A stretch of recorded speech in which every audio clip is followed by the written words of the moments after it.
मुझे बना दे प्रभु, शुद्ध मुझे कर दे प्रभु, पवित्र मुझे बना दे प्रभु, शुद्ध मुझे कर दे प्रभु, ताकि तेरे जैसा दिखूं, ताकि तेरे जैसा दिखूं।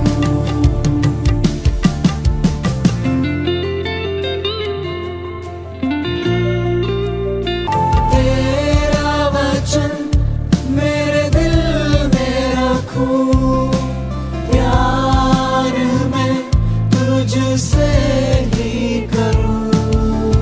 तेरा वचन मेरे दिल में रखूं, प्यार में तुझसे ही करूं। प्रार्थना में बल मैं पाऊं, प्रार्थना में बल मैं पाऊं, ताकि तेरे जैसा दिखूं, ताकि तेरे जैसा दिखूं। கிறிஸ்துவின் இனிய நாமத்தில் உங்கள் அனைவரையும் அன்புடன் வாழ்த்துகின்றேன். प्रभु यीशु मसीह के नाम से आप सभी को प्रेम पूर्वक अभिवादन करता हूँ। இந்த நாளில் நாம் தியானிப்பதற்காக முதல் வசனமாக சங்கீதம் 66 10 முதல் 12 வரையிலான வசனங்களை எடுத்துக்கொள்வோம். आज ध्यान के लिए भजन उसका 66 अध्याय 10 से लेकर आगे हम इसका ध्यान करेंगे। வாசியுங்கள். தேவனே எங்களை சோதித்தீர், வெள்ளியை புடமிடுகிறது போல எங்களை புடமிட்டீர், எங்களை வலையில் அகப்படுத்தி எங்கள் இடுப்புகளின் மேல் வருத்தமான பாரத்தை ஏற்றினீர், மனுஷரை எங்கள் தலையின் மேல் ஏறி போக பண்ணினீர், தீயையும் தண்ணீரையும் கடந்து வந்தோம், செழிப்பான இடத்தில் எங்களை கொண்டு வந்து விட்டீர். அல்லேலூயா. இன்றைக்கு புடமிடும் கர்த்தர் என்கிற தலைப்பிலே தேவனுடைய வார்த்தையை தியானிக்க போகிறோம். आज के दिन तपाया गया सोने के विषय में आज हम बात करने जा रहे हैं। தேவன் நம்மை பல வேளைகளில் புடமிடுகின்றார். परमेश्वर बहुत से कार्यों में हमें तपाता है। வெள்ளியை புடமிடுகிறது போல எங்களை புடமிட்டீர் என்று இங்கே சங்கீதக்காரன் சொல்லுகிறார். यहाँ पर भजन का लिखने वाला कहता है कि तूने हमें चांदी के समान ताया था। பொன் வெள்ளி போன்றவைகளை புடமிடுகின்றார்கள். जिस तरह सोने और चांदी को ताया जाता है वैसे அவைகள் இன்னும் சுத்தமுள்ளதாகவும் பிரகாசமும் விலையேற பெற்றதுமாக மாறுகின்றது. और भी ज्यादा शुद्ध हो जाने के लिए, साफ और बहुमूल्य होने के लिए। அதே போல தேவன் நமது வாழ்க்கைகளையும் புடமிடுகின்றார். वैसे ही परमेश्वर हमारे जीवन को भी तपाता है। இந்த புடமிடுதலுடைய நோக்கங்களை குறித்து நான் இன்றைக்கு உங்களுக்கு சொல்லும்படியாய் விரும்புகிறேன். ये ताया जाना, इसके विषय में परमेश्वर का जो उद्देश्य है वो मैं बताना चाहता हूँ। நம்மை ஏன் அவர் புடமிட்டு கொண்டிருக்க வேண்டும்? क्यों वो हमें ताया जाना चाहिए? தீமை செய்கிறவனை புடமிடட்டுமே, जो बुराई करता है उन्हें ऐसा करना दीजिए, அக்கிரமக்காரனை போய் புடமிட்டு கொண்டிருக்கட்டுமே, जो अधर्मी है उनको ऐसा करना चाहिए। ஏன் தேவ ஜனங்களாகிய நம்மை போய் இவர் புடமிட்டு கொண்டிருக்கிறார்? क्यों हम जो परमेश्वर के लोग हैं हमें वो ताया करता है?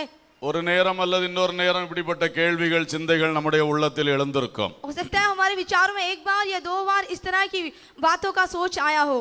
ஆனால் தேவன் புடமிடுகின்றார்.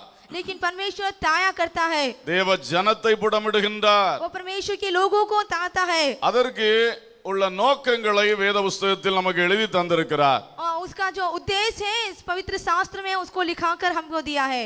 ஹல்லேலூயா. हालेलुया। கர்த்தர் சொன்னார் ஏசாயா 43:2 நீ அக்கினியில் நடக்கும்போது வேகாதிருப்பாய், அக்கினி ஜுவாலை உன் பேரில் பற்றாது. यशायाह की पुस्तक उसका 53वां अध्याय में उसने लिखा कि जब तू आग में से होकर चलेगा वो तुझे झुलसा ना पाएगी और उसकी लोग तुझे जला ना पाएगी। அக்கினியில் நடக்க மாட்டாய் என்று சொல்லவில்லை. उसने ऐसा नहीं कहा कि तू आग में नहीं चलेगा, அக்கினியில் நடக்கும்போது என்று சொன்னார். उसने कहा कि जब तू आग में से होकर चलेगा. அப்போ தேவ மக்கள் அக்கினியில் நடக்க வேண்டிய சம்பவங்கள் இருக்கிறது. तो परमेश्वर के लोगों को उस आग में चलने की एक घटनाएं हैं. அக்கினிக்கு விலக்கி காக்கவும் அவர் வல்லவர்தான். इस आग से बचाने की सामर्थ वो रखता है. ஆனால் பலவேளை அக்கினிக்கு விலக்கி காக்காமல் அக்கினி ஊடாக நடத்துகிறார். और कुछ एक समय में वो आग हमसे दूर ना होकर बल्कि उसमें से होकर हमें बचाता है. ஆனால் வாக்குத்தத்தம் என்ன, நீ வேகாதிருப்பாய். लेकिन प्रतिज्ञा कहती है कि तू ना जलेगा, அந்த ஜுவாலை உன் பேரில் பற்றாது. उसकी लौ तुझे ना झुलसा सकेगी. அல்லேலூயா. हालेलुया. அப்ப உள்ளே நடத்தி பாதுகாக்கிற கர்த்தர் ஏன் உள்ளே நடத்தாமலே பாதுகாக்க கூடாது? तो जो ये परमेश्वर है उसके अंदर आग में रहकर चलाता है, तो क्यों उसके बाहर भी हमें नहीं चला सकता? அப்ப நடத்தி ஆக வேண்டும் என்று ஒரு கட்டாயம் அங்கே இருக்கிறது.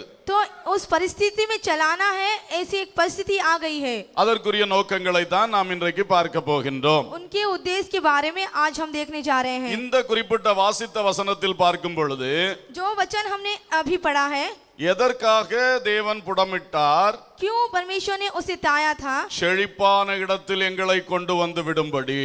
क्योंकि हमको हरी भरी बोझ में लाने के लिए. அந்த வசனத்தின் கடைசி பார்த்தீர்களா? उस वचन के अंतिम भाग को देखिए. செழிப்பான இடத்தில் எங்களை கொண்டு வந்து விட்டீர். तूने हमको सुख से भर दिया. ஒரு செழிப்பான இடத்துக்கு கொண்டு வரும்படி புடமிடுதலின் பாதையில் நடத்தினாராம். वो हम एक हरियाली के क्षेत्र में लेकर आने के लिए हमें वो ताया करता है. இன்று புடத்துக்குள் வைக்கப்பட்டிருக்கிற தேவ ஜனங்களே, आज इस स्थिति में रखे हुए परमेश्वर के जन, உங்கள் வாழ்க்கையில் ஏன் இந்த புடத்திற்குள் தேவன் வைத்தார் என்பதை அறிந்து கொள்வோம். क्यों आपकी स्थिति में, जीवन में इस तरह की स्थिति कि वो आपको ताया करें. சரீர வேதனைகள், மனவேதனைகள், பல சூழ்நிலை நெருக்கங்கள் ஆகிய பலவித புடங்கள் இருக்கின்றன. शारीरिक रूप से और मानसिक रूप से और बहुत सी कार्यों में वो आपको ताया जाए, ऐसी स्थिति होती है. அவைகளில் ஏதேனும் ஒன்றினூடாய் கர்த்தர் விட்டு நம்மளை புடமிடுகின்றார். उसके साथ ही परमेश्वर हमें ताया करता है. இங்கே சொல்லப்பட்ட முதல் நோக்கம் செழிப்பான இடத்திற்கு எங்களை கொண்டு வரும்படிக்கு. तो पहला जो उद्देश्य है कि हमें उस हरियाली के क्षेत्र में लाने के लिए, அதற்காக வெள்ளியை போல புடமிட்டார். उसके लिए हमें चांदी के समान ताया. இந்த குறிப்பிட்ட புடமிடுதல் எப்படி இருந்ததாம்? ये विशेष रूप से जो ताया जाना वो कैसा था? எங்களை வலையில் அகப்படுத்தி புடமிட்டீர். हमें उस भारी बोझ से हटाकर ताया. சும்மா இருந்த எங்களை வலையில் அகப்படுத்தி விட்டீரே. वो हम जो साधारण से हमको इस बोझ से तूने हटाया. வலையில் அகப்படுத்தி புடமிடுகிறீர். उस जाल में ना फंसते हुए हमें बचाया. ஏன் இப்படி வலையில் அமிழ்த்தி எங்களை புடமிடுகிறீர்? क्यों इस जाल में ना फंसे बगैर हमें ताया गया? உன்னை செழிப்பான இடத்தில் கொண்டு வந்து நிறுத்தும்படி. क्योंकि तुझे उस हरियाली के क्षेत्र में लाने के लिए. அல்லேலூயா. हालेलुया. அப்ப அந்த ரிசல்ட் நமக்கு மனசுல இருந்ததுன்னா நம்ம கஷ்டமாக நினைக்க மாட்டோம். तो इसका जो ताया जाने का परिणाम हमारे नजरों में है, तो हम ये जान पाएंगे क्यों हम ताए गए हैं. ஆகவே இந்த வசனங்களை நன்றாக இருதயத்தில் பதிவு செய்து கொள்வீர்களாக. तो इन वचनों को हृदय में अच्छी तरह से छाप लीजिए. யோனாவை திடீரென்று ஒரு மீனின் வயிற்றிலே அகப்பட செய்தார். योना को अचानक एक बड़े मच्छी के पेट में भेज दिया. 3 நாட்கள் வலைக்குள் அகப்பட்டு கிடந்தவன் போல மீனின் வயிற்றுக்குள் எவ்வளவோ கஷ்டப்பட்டான். 3 दिन तक के जिस तरह जाल में फंस जाता है, वैसे वो मछली उस बड़े मच्छी के पेट में फंसा रहा. ஏன் கர்த்தர் அவனை அப்படி செய்தார்? क्यों परमेश्वर ने उसके साथ ऐसा किया? அவனை ஒரு மேன்மையான ஊழியத்தில் கொண்டு வந்து நிறுத்தும்படி செய்தார். उसे एक बड़ी प्रसिद्धि सेवा के लेकर आने के लिए. தேவ திட்டத்தின் செழிப்பான இடத்திலே மறுபடி தூக்கி நிறுத்தும்படி செய்தார். परमेश्वर का जो उद्देश्य था कि उसे हरियाली के क्षेत्र में रखना, उसे फिर से वहां पर रखा. அவன் அந்த தேவ திட்டத்தை விட்டு ஓடுவதற்காக நின்றான். उसने उस परमेश्वर के उद्देश्य से भाग जाने के लिए खड़ा हुआ. தேவனோ வலையில் பிடித்தது போல ஒரு மீனின் வயிற்றில் பிடித்து மறுபடியும் தேவ திட்டத்தில் கொண்டு வந்து நிறுத்தினார். परमेश्वर ने जिस तरह जाल में पकड़ा जाता है, वैसे ही मछली के द्वारा उसे पकड़कर फिर से उसी उद्देश्य के द्वारा उसमें लेकर आया. தேவன் அப்படியே நமது வாழ்விலும் கிரியை செய்கிறார். परमेश्वर वैसा ही हमारे जीवन में करता है. சில வலைகளில் சிக்கி தவிக்கும் பொழுது பயந்து போகாதிருங்கள். कुछ एक जाल में जब आप फंस जाते हैं तो आप ना भयभीत हो. நம்மை காலமெல்லாம் சிறையிருப்பில் வைப்பதற்காக வலையில் அகப்படுத்தவில்லை. जिंदगी भर हम उस जाल में फंस रहे, ऐसा उसने नहीं सोचा. காலமெல்லாம் நீ கட்டப்பட்டு கிட என்று சொல்லி கர்த்தர் வலையில் கட்டி வைக்கவில்லை. पूरे जीवन भर तो उसमें फंसे रहे या बंधे रहे, परमेश्वर ने हमें ऐसा नहीं छोड़ा. அது ஒரு குறிப்பிட்ட குறிப்பிட்ட காலத்துக்கு என்று அவர் நிர்ணயித்திருக்கிறார். कुछ एक संक्षिप्त समय के लिए वो इसके लिए अनुमति देता அந்த है. காலம் முடியும் பொழுது அவரே மீனுக்கு கட்டளையிட்டார், இவனை போய் கக்கி விடு. जब ये समय गुजर जाता है तो वही अपनी आज्ञा देता है कि इसको जाकर उगल दे. அதே போல நமக்கும் கர்த்தர் கட்டளை கொடுப்பார். वैसे ही परमेश्वर हमारे लिए भी आज्ञा देगा. அப்பொழுது அந்த வலையிலிருந்து வெளியே வருவோம். तो तब उस जाल में से हम बाहर आएंगे. அந்த சிறையிருப்பு, அந்த கட்டிலிருந்து வெளியே வருவோம். उस बंधुआई से, उस बंधन से हम बाहर आएंगे. அப்பொழுது பார்த்தால் தான் நமக்கு புரியும். और जब हम देखकर हम समझेंगे ஒரு செழிப்பான இடத்திலே கர்த்தர் கொண்டு வந்து விட்டார். एक सुखदायक हरियाली के स्थान पर परमेश्वर ने हमें लाया है. ஹல்லேலூயா, हालेलुया, ஹல்லேலூயா. हालेलुया. உலக பிரகாரமான செழிப்பா இருக்கலாம், सांसारिक रूप से हम देखते हैं इस तरह की हरियाली होगी, ஆவிக்குரிய செழிப்புகளா இருக்கலாம். आत्मिक रूप से भी हरियाली. எல்லாவற்றிலும் தேவன் செழிப்பான இடத்துக்கு நம்மளை தூக்கி கொண்டு வருவார். सभी क्षेत्र से प्रभु हमें एक हरियाली के क्षेत्र में उठाकर लेकर आएगा. ஹல்லேலூயா. हालेलुया. அடுத்ததாக அந்த வசனம் சொல்லுகிறது, और वचन कहता है, எங்கள் இடுப்புகளின் மேல் வருத்தமான பாரத்தை ஏற்றினீர். और कहता है कि हमारी कटी पर भारी बोझ बांधा था. சிலவேளை இடுப்புகளின் மேல் வருத்தமான பாரம், कटी अर्थात हमारी कमर के ऊपर एक बोझ, இடுப்பு கட்டே தளர்ந்து போகும் போல சுமக்க முடியாத பாரம். हमारी जो कटी, हमारा जो कमर है वो सहन न करने वाला बोझ. ஐயோ, இந்த குடும்பத்தின் பாரம் என்னால் சுமக்க முடியவில்லையே. ओ ये परिवार का बोझ मुझसे सहन नहीं हो रहा. ஒரு நாள் பிள்ளைகள் இல்லையே என்று ஜெபம் பண்ண, இன்னைக்கு பிள்ளைகளால் அனுபவிக்கிற கஷ்டம் தாங்க முடியவில்லையே. एक दिन मेरे पास बच्चे नहीं है, इसके लिए मैं दुखी थी, और आज इन बच्चों की द्वारा जो समस्या है वो मुझसे सही नहीं जा रही. ஒரு நாள் சொத்து இல்லையேன்னு ஜெபம் பண்ண, இன்னைக்கு சொத்துகள் வந்துச்சு, இன்னைக்கு சொத்து பிரச்சனை என்னால் தாங்க முடியவில்லையே. एक दिन जमीन जायदाद मेरे पास नहीं है, लेकिन मैंने प्रे किया और आज मिल गया है. आज उसके द्वारा जो समस्या है वो मैं नहीं सही पा कर रही हूँ. இப்படியெல்லாம் வருத்தமான பாரங்கள், इस तरह से एक बड़ा ही दुखित बोझ, வேலை ஸ்தலத்திலே வருத்தமான பாரங்கள், नौकरी के क्षेत्र में एक बोझ, எனக்கு கிடைக்கிற சம்பளத்து மேலாக என்னை போட்டு வருத்தப்படுத்துகிறார்களே. वो जो मुझे वेतन दिया जाता उसके कारण मुझे इतने बोझ में ढकेल रहे இது हैं. என் இடுப்புகளின் மேல் வருத்தமான பாரமாக இருக்கிறது. यह मेरी कटी में एक बड़ा बोझ के समान है. ஊழியங்களில் சந்தோஷமாய் பொறுப்படுத்தோம், सेवा को खुशी के साथ उसकी जिम्मेदारी को लिया, ஆனால் இப்பொழுது அந்த ஊழியமே பெரிய பாரமாய் மாறிவிட்டது. लेकिन अब जो ये सेवा है बड़े बोझ से के समान दिखाई देती है. என்னால் சுமக்க முடியவில்லையே. वो मुझसे नहीं उठाए जा रहा. பலவிதமான பாரங்கள் நம்மேல் ஏற்றப்பட்டிருக்கிறது. बहुत से बोझ हमारे ऊपर डाल दिए गए हैं. மனதிலே ஏற்றப்படுற பாரம் அதிகமான வேதனை தருகிறது. हमारे मन में जो बोझ डाला गया वो सबसे अधिक बोझ है. சரீர வேதனைகளை விட மனவேதனைகள் அதிக பாதிப்புகளை கொடுக்கும். शारीरिक वेदना से बढ़कर जो मानसिक वेदना है, मानसिक पर दिया जाता है, बहुत ही कठिन है. ஆவியில் கட்டப்பட்டது போன்ற உணர்வு, आत्मा में बंधे हुए रहने का एक एहसास, எங்கு பார்த்தாலும் ஒரு வருத்தம், जहाँ कहीं देखिए एक बोझ, ஒரு சுயாதீனம் இல்லையே, किसी प्रकार की स्वतंत्रता नहीं, ஒரு விடுதலை இல்லையே, कोई आजादी नहीं, வருத்தமும் பாரவுமாய் இருக்கிறது. बोझ और बंधन दिखाई देता है. என் இடுப்பு முறிந்து விடுமோ, ओ मेरी कमर टूट जाएगी, நான் இதை சுமக்க முடியாமல் விழுந்து விடுவேனோ, मैं इसे नहीं सहन पा करके गिर जाऊंगा. இப்படிப்பட்ட ஒரு பெரிய பாரம், इस तरह से एक बड़ा बोझ, பாரத்தை சுமத்தி விட்டீர். और बोझ को मुझे पर डाल दिया. வாழ்க்கையே கடினமா இருக்கிறது. ये जीवन भी बहुत कठिन हो गया है. ஒவ்வொரு நாளை ஓட்ட முடியவில்லை, एक एक दिन दौड़ नहीं पा रहा, தொழிலை செயல்படுத்த முடியவில்லை, और व्यवसाय को मैं अच्छी तरह से नहीं कर पा रहा. பயங்கரமான வருத்தமான பாரம். एक बड़ी बोझ और बहुत ही बंधन. அல்லேலூயா. हालेलुया. அதிகமான பழுவை தலையில் சுமந்து கொண்டு இடுப்பு நிற்க முடியாமல் ஆடி ஆடி செல்லுகிற மனுஷர்களை நாம் பார்த்திருக்கிறோம். हमने देखा कि बहुत से बोझ को अपने सर पर रख के और उनसे नहीं संभाला जाता, वो हिलते डुलते जाते हैं. அவர்களுக்கு தான் தெரியும் இடுப்புல இருக்கிற அந்த பாரத்தின் வருத்தம் என்னவென்று. वो लोग अच्छी तरह जानते हैं कि जो कमर में उसका बोझ है वो किस तरह का है. அதே போலதான் இன்றைக்கு நாமும் அனுபவித்துக் கொண்டிருக்கிறோம். वैसे ही इन दिनों हम अनुभव कर रहे हैं. பொருளாதார சிக்கல்னால வரக்கூடிய வருத்தமான பாரங்கள், आर्थिक समस्या से आने वाली हमारे जीवन में बोझ, இந்த சம்பளத்தை வைத்து இந்த வருமானத்தை வைத்து என் குடும்பத்தை நடத்த முடியவில்லையே, इस वेतन को और इस पैसों से रखकर मैं अपने परिवार का पोषण नहीं कर पा रहा. இது என் பிள்ளைகள் படிக்க வேண்டிய காலம், ஃபீஸ் கட்டி காரியங்களை சரியாய் நடத்த முடியவில்லையே, अभी मेरे जो बच्चे हैं पढ़ाई करने का एक समय है, लेकिन उनकी फीस भरने के लिए मेरे पास क्षमता नहीं. எத்தனையோ பெற்றோர் வருத்தமான பாரத்தினால் இடுப்பு நொறுங்கி கஷ்டப்படுகிறார்கள். कितने ही माता पिता इस बोझ से से बहुत ही दुखित हैं। ஆனால் கர்த்தர் ஏன் இந்த பாரத்தை ஏற்றினார்? क्यों परमेश्वर ने इस बोझ को डाला? நம்மை ஒரு செழிப்பான இடத்தில் கொண்டு வரும்படிக்கு। क्योंकि हमें एक सुखदायी स्थान में लेकर आने के लिए। हालेलुया। हालेलुया।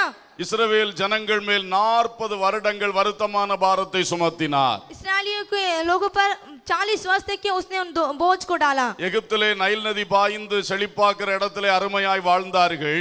मिस्र में नील नदी के निकट उन्होंने बहुत ही अच्छी तरह से जीवन जिया। ஒரு பக்கம் கடினமான பாரங்கள் அங்கே உண்டு। एक तरफ उन्हें एक बोझ का जीवन था, ஆனால் மறுபக்கம் வாழ்க்கையை பார்க்கும் பொழுது அவர்களுக்கு செழிப்பான பூமி। लेकिन दूसरी तरफ वो जब देखे तो एक हरियाली का क्षेत्र। இப்பொழுது எகிப்தியருடைய அடிமைத்தனத்திலிருந்து விடுதலை வந்தது।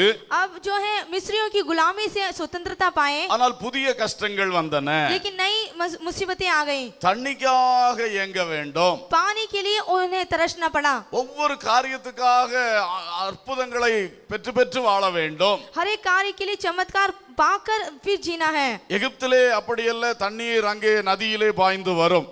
मिस्र में ऐसा नहीं था, जो पानी है वो नदी से बहता था ஏற்றசாலிலே மிதித்து தண்ணீர் பாய்ச்சுவார்கள்। और एक सही समय पर उन पानी से उनको दिया जाता था। இங்கே வனாந்தரத்திலே எங்கே தண்ணீர் ஓடும்? इस जंगल में कहाँ पानी गिरेगा? ஒவ்வொரு முறை ஆண்டவர் நோக்கி கூப்பிட்டு கொண்டே இருக்க வேண்டும்। हर एक समय परमेश्वर को देखकर उसे पुकारना ही होगा। அவர் கண்மலைக்குள்ள இருந்து அற்புதத்தினால் தண்ணீரை எடுத்து தருவார்। वो चट्टान के अंदर से अद्भुत रूप से हमें पानी देगा। அல்லேலூயா। हालेलुया। அற்புதங்களை காண்கிற வாழ்க்கை, चमत्कार देखने वाला जीवन, ஆனால் பல வருத்தங்கள், लेकिन बहुत ही बोझ, பல வருத்தங்கள்। बहुत ही बोझ।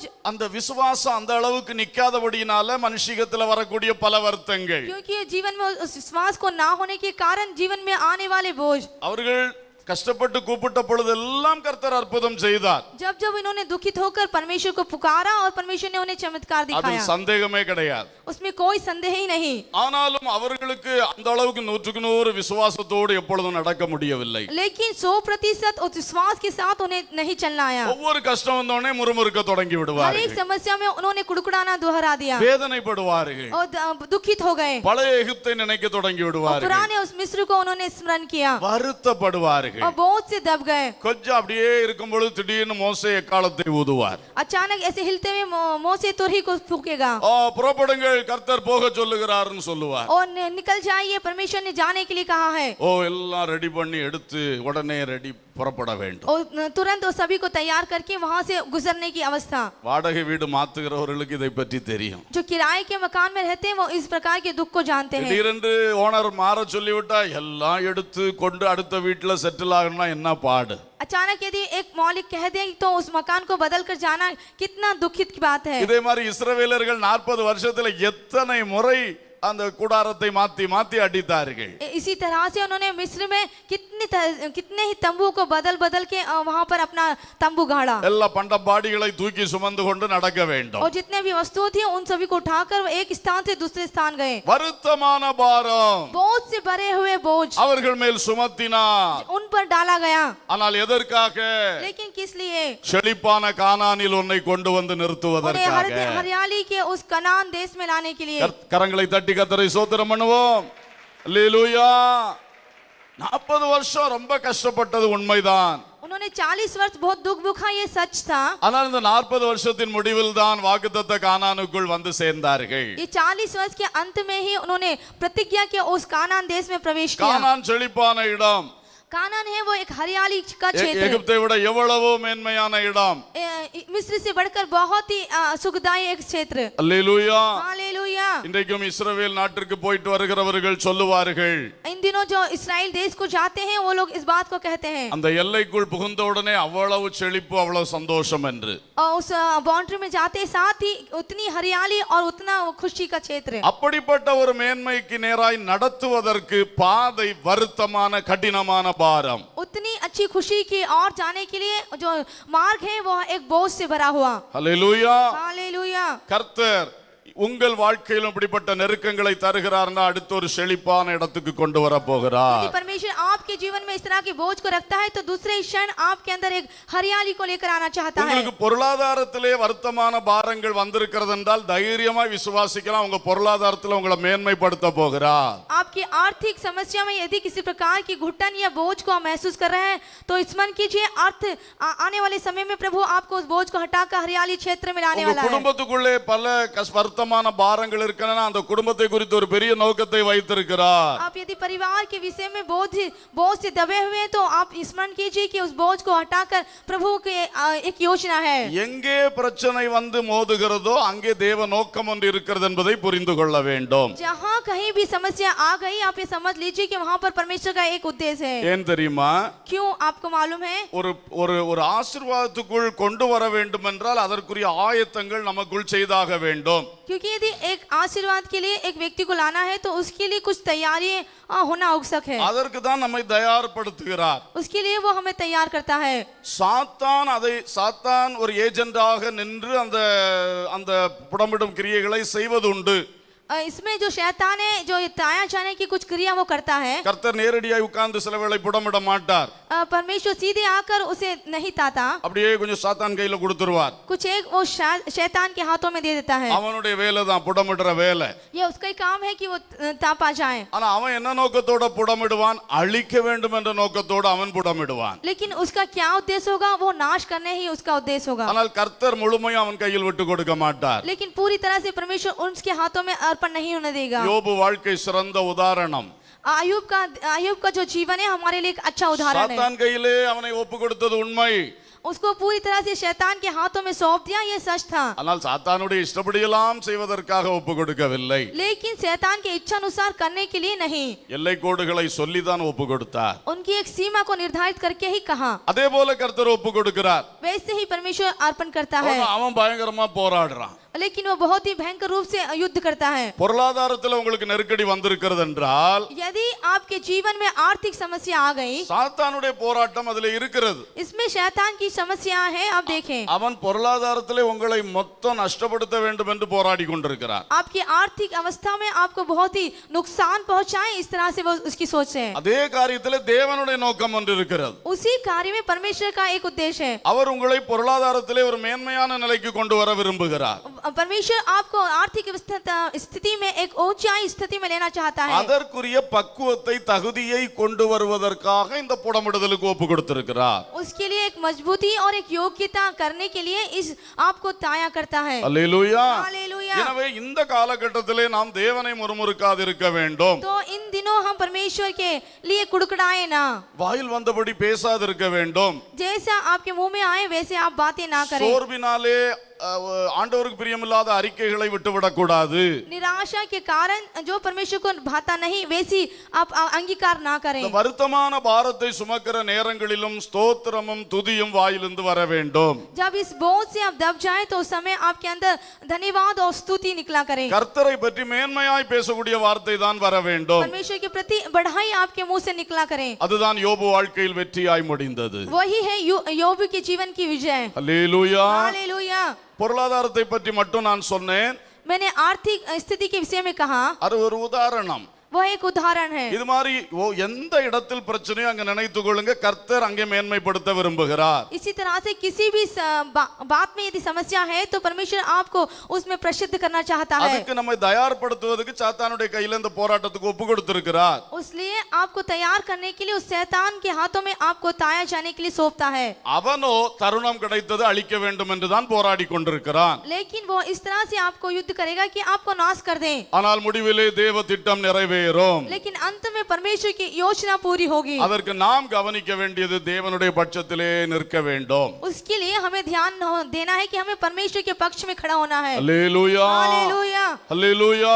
हालेलुया. வருத்தமான பாரங்கள். बोझ से दबा हुआ बोझ. அடுத்தது மனுஷரை எங்கள் தலையின் மேல் ஏறி போக பண்ணினீர். और उसके बाद है मनुष्य को हमारे सिरों पर ऊपर से चलाया. பாருங்கள், இந்த புடமிடுகிறதுல இன்னொரு அனுபவம் மனுஷரை தலையின் மேல் ஏறி போக பண்ணுகிறது. देखिए ये ताया जाने का एक और अनुभव है कि घुड़चढ़ो अर्थात मनुष्यों को हमारे सिरों के ऊपर से जाना। சங்கீதக்காரன் அனுபவித்து பேசுகிறான். भजन का लिखने वाला इस बात का अनुभव के साथ बात அவன் करता है। அபிஷேகம் பெற்ற ராஜா, वो एक अभिषिक्त राजा, வல்லமையானவன், एक सामर्थी, தேவனோடு இருக்கக்கூடியவன், वो परमेश्वर के साथ चलने वाला, என் இருதயத்துக்கு பிரியமானவன் என்று சாட்சி பெற்றவன், और परमेश्वर से यह गवाही रखा कि यह मेरे हृदय को भाता है। எப்பொழுதும் பாடி துதித்து தேவனை மகிமைப்படுத்தக்கூடியவன், हमेशा परमेश्वर को गीत गाकर और उसको महिमा देने वाला। அவன் வாழ்க்கையில் வந்த சம்பவங்களை பாருங்கள். उसके जीवन में आई हुई इन घटना को देखिए। எத்தனையோ மனிதர்கள் அவன் தலையின் மேல் ஏறி நடக்க பண்ணினார். कितने ही घुड़चढ़ों को उसके सिर पर से गुजर जाने के लिए किया। சவுல் ராஜா அவன் தலையின் மேல் ஏறி நடந்தான். साउल राजा उसके सिर पर चला, அவனை மிதித்து நசுக்கினான். उसको उसने कुचल दिया। அவ்வளவு தூரம் அவன் தாவீது நசுக்கப்பட்டான். इतनी स्थिति तक के वो कुचला गया। அபிஷேகம் பெற்ற பிறகுதான் இந்த போராட்டமே அவனுக்கு வந்தது. जब उसने अभिषेक पाया तो ही इसके जीवन में यह युद्ध आया। அதனுடைய தேவனுடைய ஒரு நோக்கம் அதுல இருந்தது. तो इसके साथ परमेश्वर का एक उद्देश्य था, அவனை செழிப்பான இடத்துக்கு கொண்டு வர வேண்டும். क्योंकि उसे एक सुखदायी क्षेत्र में लेकर आने के लिए। அதற்கு இந்த சவுல் இவனை கொஞ்சம் மிதிக்க வேண்டும். तो इसलिए ये साउल उसे कुछ कुचलना चाहे। ஓ, இந்த மாடுகளின் காலிலே நெல் மணிகள் மிதிக்கப்பட்டு போரடிக்கப்பட்டு வருகிறது அல்லவா, அது மாதிரி போரடிக்கிற ஒரு அனுபவம். जिस तरह गायों के पैरों के नीचे दावनी की जाती है अनाजों के द्वारा, वैसे ही वो हमें दावनी करता है। சூடடிக்கிற மாடுகளுடைய காலு கீழே அந்த மணிகள், அந்த நெல் மணிகள் படுகிற பாடை நீங்கள் பார்த்திருக்கிறீர்களா? आपने देखा हो किस तरह से वो गायों के पैरों के नीचे वो अन्न कुचला जाता है। அதே போல இந்த சவுல் ராஜா தாவீதை அப்படி மிதித்தான். वैसे ही साउल राजा ने दाऊद को कुचला। அவன் வாழ்க்கையை வெறுத்து போகக்கூடிய அளவுக்கு மிதித்து நடந்தான். वो अपने जीवन से पूरी तरह से घृणा कर सका, इस हद तक कि उसने कुचला। ஆனால் முடிவிலே கர்த்தர் தாவீதை செழிப்பான இடத்தில் கொண்டு வந்தார். लेकिन अंत में परमेश्वर ने दाऊद को एक हरियाली के क्षेत्र में लेकर आया। அல்லேலூயா, हालेलुया। அப்புறம் அவன் சிங்காசனத்துல இருந்து கொஞ்ச காலம் ஆன பிறகு जब वो सिंहासन पर विराजमान हुआ और कुछ समय बाद திடீர்னு பாருங்க, அப்சலோம் இவன் தலையின் மேலே ஏறி நடக்கிறான். अचानक से देखिए कि अब्सलोम इसके सिर पर से होकर गुजरता है। சீமே என்கிறவன் இவன் தலையின் மேலே ஏறி நடக்கிறான். जो ये शीमय है ये भी इसके सर पर से होकर गुजरता है। இந்த வனாந்தரத்தில் இருந்த நாட்கள்ல அந்த நாபால் என்கிறவன் இவன் தலையின் மேலே ஏறி நடக்கிறான். जो जंगल में रहता था नाबाल उसके सिर पे से चलता है। எத்தனை மனிதர்கள் தாவீதின் தலை மேல் ஏறி நடந்தார்கள். कितने ही मनुष्य इस दाऊद के सिर पर से होकर गुजरे। வாழ்க்கையை கசப்பாக்கினார்கள். उसका जीवन कड़वा कर दिया। வேதனையும் கண்ணீரும் நிறைந்தவனாக இருந்தான். दुख और आंखों आंसू से भरा जीवन। ஆனால் இவைகள் எல்லாவற்றினுடைய பலன் என்ன? लेकिन इन सभी का प्रतिफल क्या? அவனை செழிப்பான இடத்தில் கொண்டு வந்தார். उसे एक सुखदायक अर्थात हरियाली के क्षेत्र में लाने। அல்லேலூயா. हालेलुया। கைகளை தட்டி தேவனை மகிமைப்படுத்துவோம். இன்றைக்கு மனிதர்கள் உங்களை மிதிக்கிறார்களா? क्या इन दिनों मनुष्य आपको कुचल रहे हैं? வேலை ஸ்தலத்திலே, வீட்டிலே, குடும்பத்திலே இவைகள் நடக்கிறதா? क्या नौकरी के क्षेत्र में या घरों में इस तरह से चल रहा है? மனம் கசந்து போய் இருக்கிறீர்களா? क्या आप पूरी तरह से कड़वाहट से भर गए ஐயோ, हैं? வாழவே விருப்பமில்லை என்ற நிலையில் இருக்கிறீர்களா? ओ ये जिंदगी मेरे लिए बहुत कठिन हो गई ऐसा सोच रहे हैं? மனிதனுடைய வார்த்தைகள், मनुष्य की बातें, மனிதன் நடந்து கொள்ளுகிற முறைகள், मनुष्य जिस तरह से हमें चलाते हैं वो उसकी நம்மை நடத்துகிற முறைகள், हमें चलाने की विधियां, அவருடைய கிரியைகள், उनकी कार्य को, அவருடைய தந்திர செயல்கள், उनकी बहुत ही चालबाजी को, முதுகு பின்னால பேசுற அனுபவங்கள், हमारी पीठ के पीछे बात करने का अनुभव அவதூறு பேசுகிற அனுபவங்கள், और हमारी बुराई करने का अनुभव, பயங்கரமா மனசாட்சி இல்லாம நமக்கு எதிராக எழும்புகிற அனுபவங்கள், किसी भी तरह से मन के अंदर वो दुख न रखते हुए हमारे विरुद्ध में बोलने वाला अनुभव, எத்தனையோ அனுபவங்கள். कितने ही अनुभव। மனுஷர்கள் எங்கள் தலையின் மேல் ஏறி நடக்க பண்ணினீர், घुड़चढ़ों को हमारे सिर पर से होकर जाने दिया, ஆனால் செழிப்பான இடத்தில் எங்களை கொண்டு வந்து விட்டீர். लेकिन उस सुख भरे स्थान में हमें ला दिया। அல்லேலூயா. நல்லா சொல்லுவோம், அல்லேலூயா. हालेलुया। Praise the Lord. அடுத்ததாக இன்னொரு வசனத்தை பார்க்கலாம்.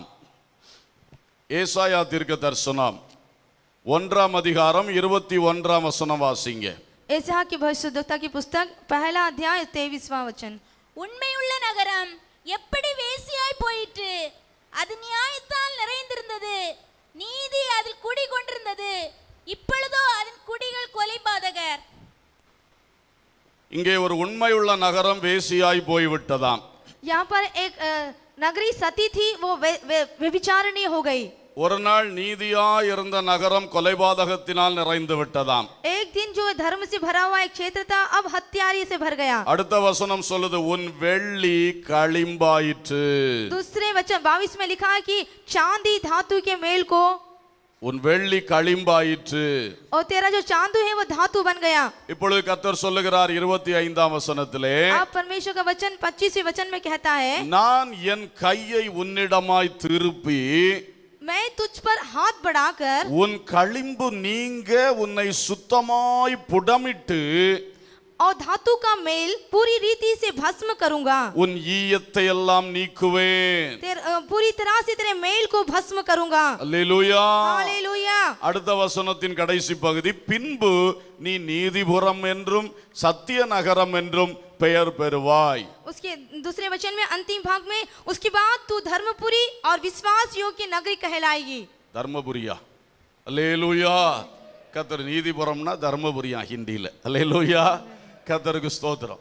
பாருங்கள், அப்போ நீதிபுரம் என்றும் சத்திய நகரம் என்றும் நீ பெயர் பெறுவாய். तो देखिए तू धर्मपुरी और विश्वास योग्य नगर कहलाई जाएगी. அப்போ இந்த சியோன் மகிமையா இருந்த நகரம், அதாவது உண்மையா இருந்த நகரம் வேசியாய் போய்விட்டது. तो ये जो एक सत्य नगर था अब वो व्यभिचारी हो गया. இது எதை சொல்லுகிறது? அது தேவனோடு உண்மையா இருந்த நகரம். ये इस बात को दर्शाता है कि वो परमेश्वर के साथ सत्यता से बनी हुई थी. ஒரு புருஷனுக்கு ஒரு மனைவி உண்மையா இருப்பது போல தேவனுக்கு உண்மையா இருந்த சியோன். एक पति के साथ पत्नी सच्चाई से जैसे रहती है वैसे ही वह सियोन. ஆனால் இப்பொழுது அது அந்நிய நாயகர்களை தேடி போய்விட்டது. ये लेकिन दूसरे लोगों को ढूंढ कर चली गई. அதுதான் வேசியாய் போயிற்று என்று சொன்னார். तो ऐसा इसके लिए कहा गया है कि वो व्यभिचारिणी हो गई. சியோன் ஆகிய சபை सियोन रूपी इस कलीसिया में தேவனிடத்திலேயே சார்ந்திருக்க வேண்டும் என்று விரும்புகிறார். हम परमेश्वर पर निर्भर रहे वो चाहता है. அது உலகத்தை நேசித்து தழுவும் பொழுது அது வேசித்தனமாய் போய்விட்டது என்று தீர்க்க தரிசனமாய் சொல்லுகிறார். जब संसार से प्रेम रखते हैं तो भविष्यद्वक्ता इस बात को बताता है कि वो व्यभिचारिणी हो गई. நீ இயேசுவுக்கு உண்மையா இருக்க வேண்டும். तुझे यीशु से ईमानदारी बने रहना चाहिए. இயேசுடைய சத்தியத்துக்கு நீ உண்மையா இருக்க வேண்டும். तुझे यीशु की जो सत्य है उसके प्रति सच्चा बना रहना चाहिए. இந்த உண்மையற்ற உலகத்தில் உன்னை தான் கர்த்தர் சத்திய நகரமாய் தூக்கி பிடிக்க விரும்புகிறார். इस जो ईमानदारी से बगैर ईमानदारी की दुनिया है उसके साथ परमेश्वर तुझे सत्यता से बांधे हुए நீ हैं. தேவனுடைய நீதியில் நடக்க வேண்டும். तुझे परमेश्वर के धर्म पर चलना है. ஆனால் உன்னை நீதிபுரமாய் வைக்க விரும்புகிறார். क्योंकि वह तुझे धर्मपुरी करना चाहता है. ஆனால் நீயோ உண்மையை விட்டு விலகி விட்டாய். लेकिन तूने उस सच्चाई से दूर हो गई. தேவ ஜனங்கள் உண்மையை விட்டு விலகுகிறார்கள். जब परमेश्वर सच्चाई से दूर हो जाते हैं, உலகத்தை தழுவி போகிறார்கள். संसार को ढूंढ कर जाते हैं பணத்துக்காக வசனத்தை விட்டு விலகுகிறார்கள். और पैसों के लिए इस वचनों से दूर हो जाते हैं. தங்கள் உள்ளத்தில் இருக்கிற ஆசைகளை நிறைவேற்றும்படி சத்தியத்தை விட்டு விலகி போகிறார்கள். अपने हृदय की जो चाह है तो उससे इस सत्य से दूर हो जाते हैं. அப்பொழுது கர்த்தர் சொல்லுகிறார், तब परमेश्वर कहता है, உன் வெள்ளி களிம்பாகி விட்டது. ओ तेरा जो चांदी है वो धातु बन गया. வெள்ளி ரட்சிப்பை காட்டக்கூடியது. ये जो चांदी है वो उद्धार को बताती है, பரிசுத்தத்தை காட்டக்கூடியது. पवित्रता को बताती है. இப்ப அதுல களிம்பு வந்து விட்டது. तो इस चांदी में अब धातु हो गया. அது தன்னுடைய தூய்மையை இழந்து விட்டது. वो अपनी पवित्रता को खो चुकी. இப்ப இந்த களிம்பை நீக்க வேண்டும். तो ये जो धातु का मेल है उसे दूर करना है. அந்த ஈயத்தை நீக்க வேண்டும். उस मेल को दूर करना है. அதற்காக வெள்ளியை புடமிடுவது போல உன்னை புடமிடுவேன். वैसे जिस तरह चांदी को ताया जाता है मैं तुझे तपाऊंगा. அல்லேலூயா. हालेलुया. தேவ ஜனங்களின் தவறுகளை உணர்த்தி திருத்தும்படி புடமிடுகிறார். परमेश्वर के लोगों की गलतियों को उन्हें सुधारने के लिए उन्हें तपाया जाता है. முதலாவது பார்த்தோம், செழிப்பான இடத்தில் கொண்டு வரும்படி புடமிடுகிறார். पहला हमने देखा कि वो सुखदायी स्थान अर्थात हरियाली के क्षेत्र में लाना चाहता है. இரண்டாவது பார்க்கிறோம், நம்முடைய தவறுகளை உணர்த்தி நம்மை திருத்தும்படி புடமிடுகிறார். और दूसरा हमने देखा कि हमारी गलतियों से हमें सुधार कर हमें तपाता है. அல்லேலூயா. हालेलुया. ஏசாயா 48:10 சொல்லுகிறது, ऐसाया उसका 48वां अध्याय और 10वां वचन कहता है, இதோ உன்னை புடமிட்டேன், मैंने तुझे तपाया ஆனாலும் வெள்ளியை போல் அல்ல, लेकिन चांदी के समान नहीं. உபத்திரவத்தின் குகையிலே உன்னை தெரிந்து கொண்டேன். और मैंने दुख की भट्टी में तुझे परखा है. அப்போ வெள்ளியை போல் இல்லையா, நம்மளை உபத்திரவத்தின் குகைக்குள் விட்டு நம்மை திருத்துவாராம். तो चांदी के समान नहीं बल्कि दुख की भट्टी में वो हमें परखेगा। உன்னை நான் தெரிந்து கொண்டேன், तुझे मैंने चुन लिया है,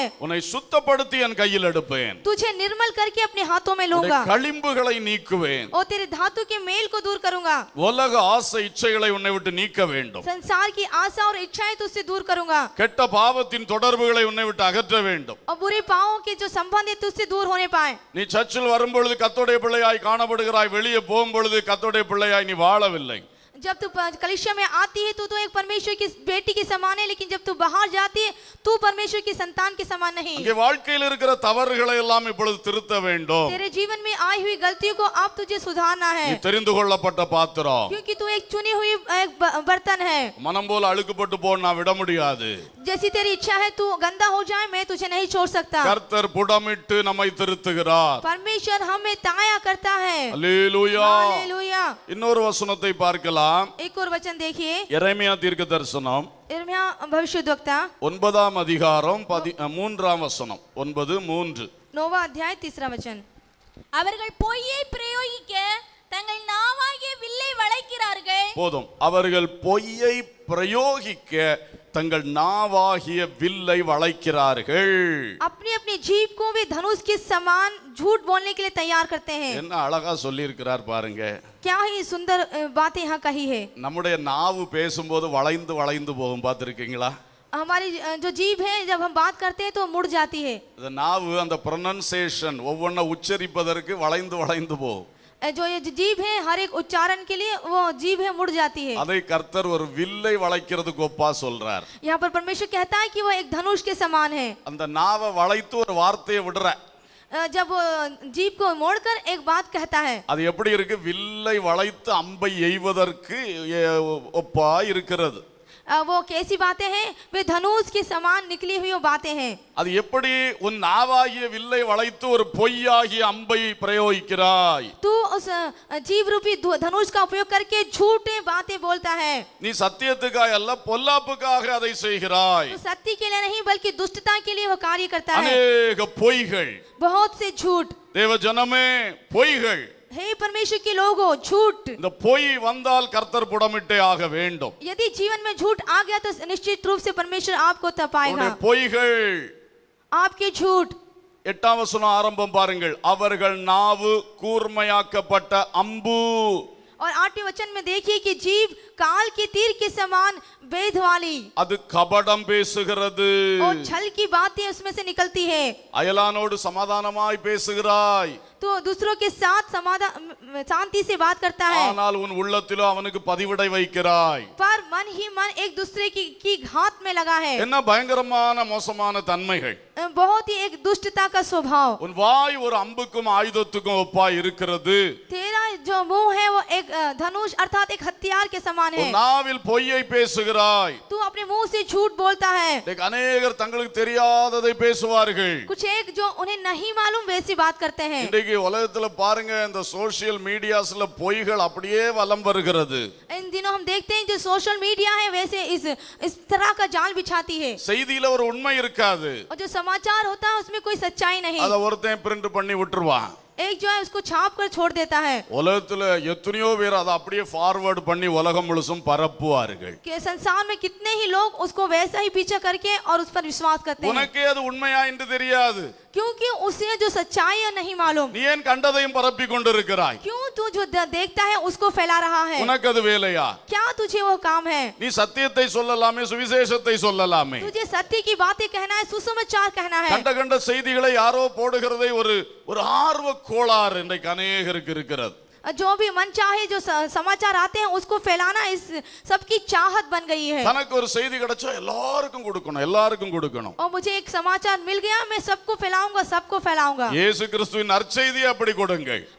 प्रभु यीशु मसीह की सुसमाचार को फैलाइए। உலகத்துல கண்ட செய்திகளை உண்மையா பொய்யா என்று தெரியாமல் பரப்பி கொண்டிருக்காதீர்கள்। जो संसार में फैल रहे समाचार वो सही या झूठ उसे आप ना फैलाएं। அது வாய் திறந்து பொய் பேசுகிறதுக்கு சமந்தானே। वो मुंह खोलकर झूठ बोलने की समान है। பொய்கள், झूठ அதுபோல கபடங்கள், वैसे ही छल, உள்ளே ஒன்றை வைத்து வெளியே இன்னொன்றை பேசுவது, हृदय के अंदर कुछ रहता है, बाहर कुछ और बोलना, உள்ளத்திலே பதிவிடை வைத்துக் கொண்டு வெளியே சமாதானமாய் பேசுவது, मन में घात करके दूसरों के साथ मेल की बातें करना, உள்ளே எரிச்சல் பொறாமை வைராக்கியத்தை வைத்துக் கொண்டு வெளியே அன்பாய் பேசுவது, मन में जलन और क्रोध रख के दूसरों के साथ प्रेम से बात करना, கபடங்கள். छल, இப்படிப்பட்ட பல பேச்சுகள் இருக்கின்றன. इस तरह से बहुत ही बातें होती है। 4ஆம் வசனம், चौथा वचन, நீங்கள் அவனவன் தன் தன் சிநேகிதனுக்கு எச்சரிக்கையாயிருங்கள், अपने अपने सगी से चौकस रहो, எந்த சகோதரனை நம்பாதிருங்கள், अपने भाई पर भी भरोसा ना रखो, எந்த சகோதரனும் மோசம் பண்ணுகிறான், क्योंकि सब भाई निश्चित अड़ंगा मारेंगे எந்த சிநேகிதனும் தூற்றி திரிகிறான், और हर एक पड़ेसी लुतराई करते फिरेंगे, பொய், झूठ, கபடு, छल தூற்றுதல், और लुतराई करना, இதெல்லாம் இந்த நாவிலே இருக்கக்கூடிய களிம்புகள். यही सभी नाम में जीभ में पाया जाने वाला धातु का मेल தூற்றி திரிவார்கள். और लुतराई करना, அது ஒரு பொல்லாத புத்தி பலருக்கு.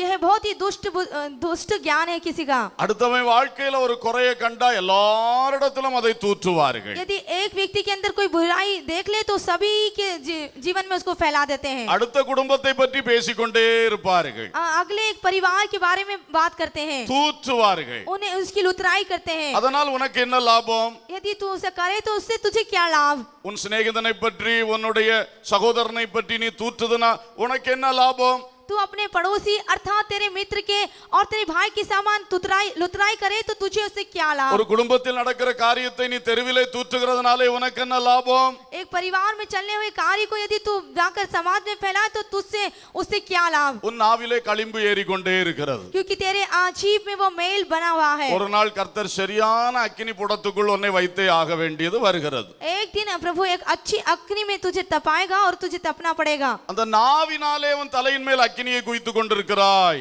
ये तू तेरी जीभ के कारण अपने सर पर तू आग डाल रहा है। குறைகளை கண்டால் தேவ மக்கள் ஜெபம் பண்ண வேண்டும். जब भी आप गलतियों को देखें तो परमेश्वर के लोगों को प्रार्थना करनी है। பரிந்து பேசி ஜெபிக்கும்படி தேவன் நமக்கு கற்றுத் தந்திருக்கிறார். बिचवाई के रूप में प्रार्थना करने के लिए परमेश्वर ने हमें सिखाया है। நம்முடைய ஆண்டவர் இயேசு கிறிஸ்து பிதாவின் வலது வாரிசத்தில் இருந்து 24 மணி நேரம் பரிந்து பேசிக் கொண்டிருக்கிறார். हमारे प्रभु यीशु मसीह अपने पिता परमेश्वर की दाहिनी ओर बैठे 24 घंटे हमारे लिए बिचवाई की प्रार्थना कर रहा है। சாத்தான் தான் தூற்றி திரிகிறவன், क्योंकि शैतान ही लुतराई करने वाला है, குறைகளை பெருசுபடுத்தி பேசிக் கொண்டு திரிகிறவன். छोटी सी बुराई को बड़ा करके फैलाने वाला। இன்றைக்கு अनेक விசுவாசிகளும் ஊழியர்களும் கூட இந்த தொழிலை செய்கிறார்கள். आज ये बहुत से विश्वासी और सेवक भी इस प्रकार का धंधा करते हैं। தேவனுடைய வார்த்தையை சொல்ல வேண்டிய தேவ ஊழியர்களுடைய நாவிலிருந்து இந்த மாதிரிப்பட்ட காரியங்கள் வருகின்றன. और परमेश्वर के जो वचन कहने वाले परमेश्वर के लोग इस तरह से लुतराई करते हैं। அந்த நாவிலிருந்து வெளிப்பட வேண்டிய அபிஷேகம் இல்லாமல் போய்விடும்.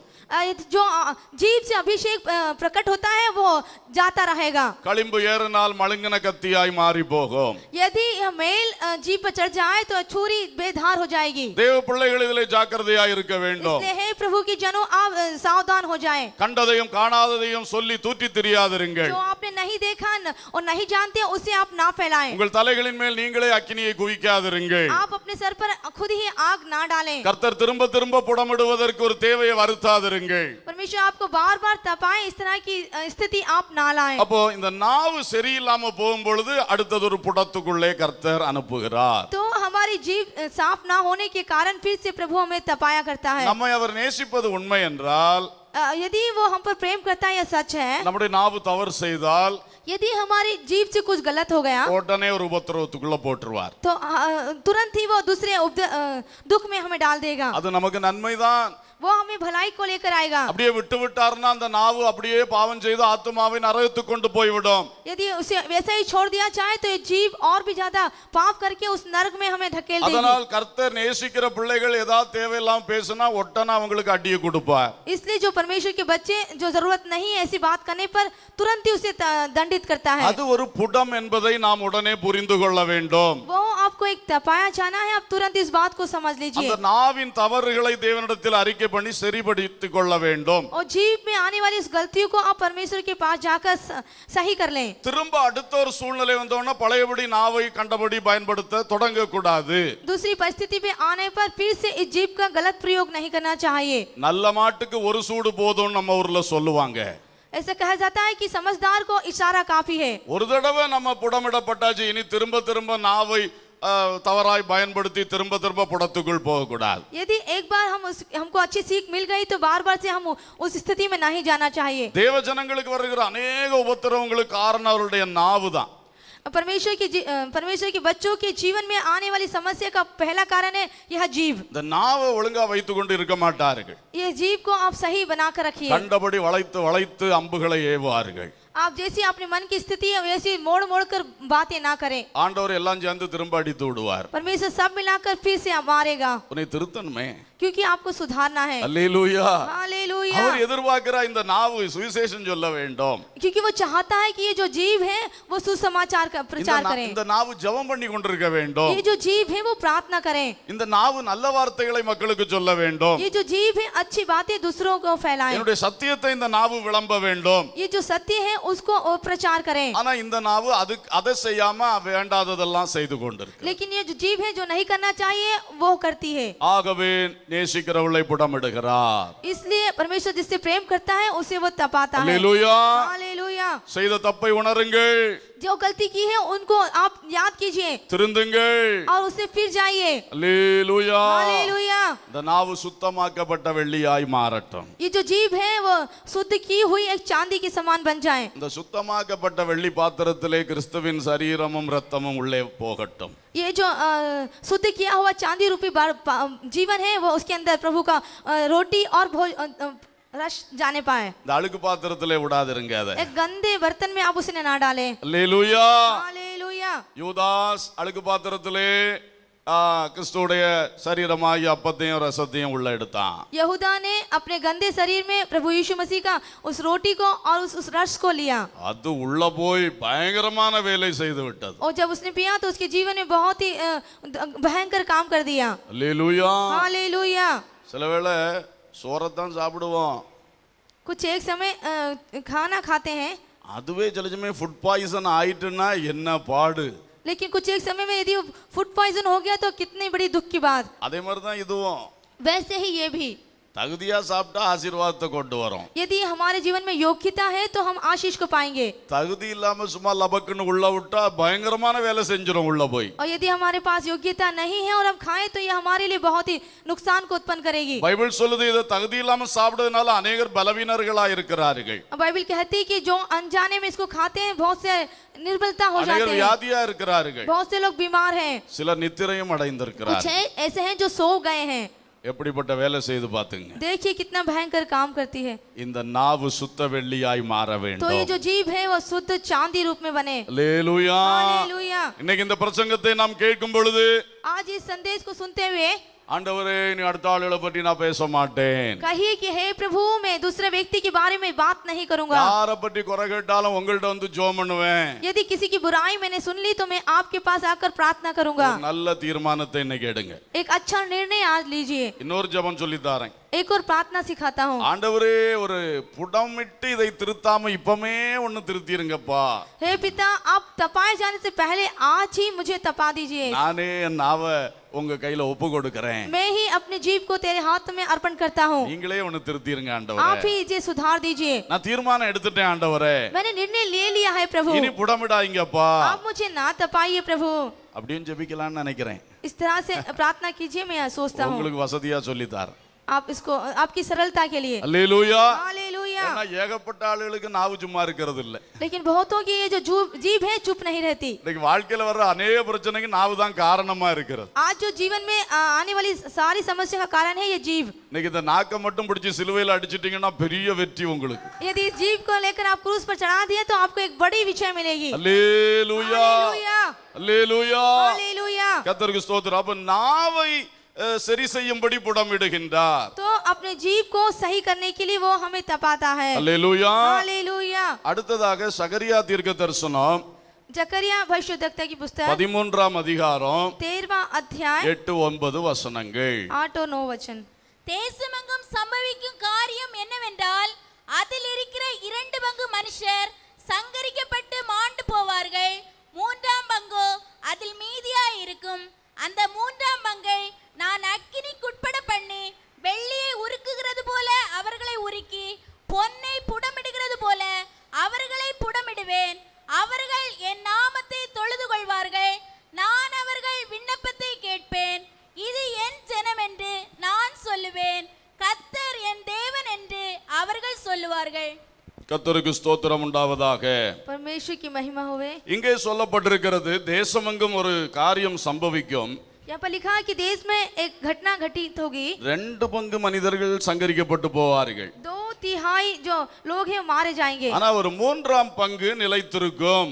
लेकिन जो तीसरा भाग है वो बना रहेगा। அப்ப ஒரு மெஜாரிட்டி வந்து தேவனை விட்டு விலகி போவார்கள். तो एक बड़ी एक भीड़ और परमेश्वर से दूर हो जाएगी। தேவனும் அவர்களை புடமிடுறதில்லை, அப்படியே அழிவுக்கு ஒப்பு கொடுத்து விடுகிறார். तो परमेश्वर उन्हें नहीं निर्मल करता, उन्हें वैसे ही नाश के लिए सौंप देता है। அவர்கள் அழிவுக்கு நியமிக்கப்பட்ட கோபா பாத்திரங்கள். क्योंकि वो नाश के लिए सौंपे जाने वाले इस क्रोध के बर्तन है। அவர்களுக்கு மீட்பில்லை, उनको छुटकारा नहीं, சீர்திருத்தம் இல்லை, वो सुधरे उसका मौका नहीं, செய்த தப்பை குறித்து உணர்வு வருகிறது இல்லை. क्योंकि जो गलती की है उसका एहसास उन्हें नहीं होता। அது மெஜாரிட்டி 2 பங்கு.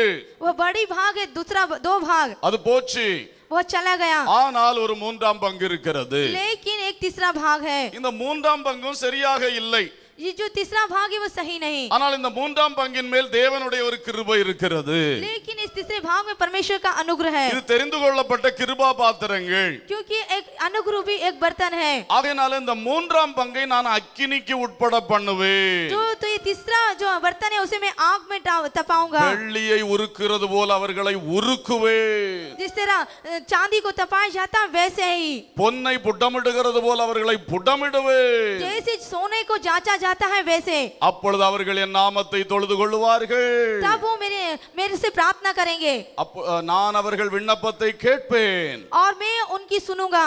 அப்போ நம்மை தேவனை ஆராதிக்க தொழுது கொள்ள வைக்கும்படி, तो हम परमेश्वर की आराधना करें इसलिए, ஜெபிக்க வைக்கும்படி हम प्रार्थना करें इसलिए அக்கினிக்குட்படுத்தி புடமிடுகின்றார். वो हमें आग में डालकर तपाता है। ஏன்னா நீ தெரிந்து கொள்ளப்பட்ட ஜனம், क्योंकि तू एक चुना हुआ लोग, நீ தேவனை சரியாய் ஆராதிக்கிறதில்லை, क्योंकि तू परमेश्वर की आराधना अच्छी नहीं தேவனை करती, நோக்கி சரியாய் ஜெபிக்கிறதில்லை. तू परमेश्वर से प्रार्थना नहीं करती। இந்த ஆராதனையின் ஜெபமும் தேவனை எதிர்பார்க்கிற அளவுக்கு உங்கள் வாழ்க்கையிலிருந்து எழும்புகிறதில்லை.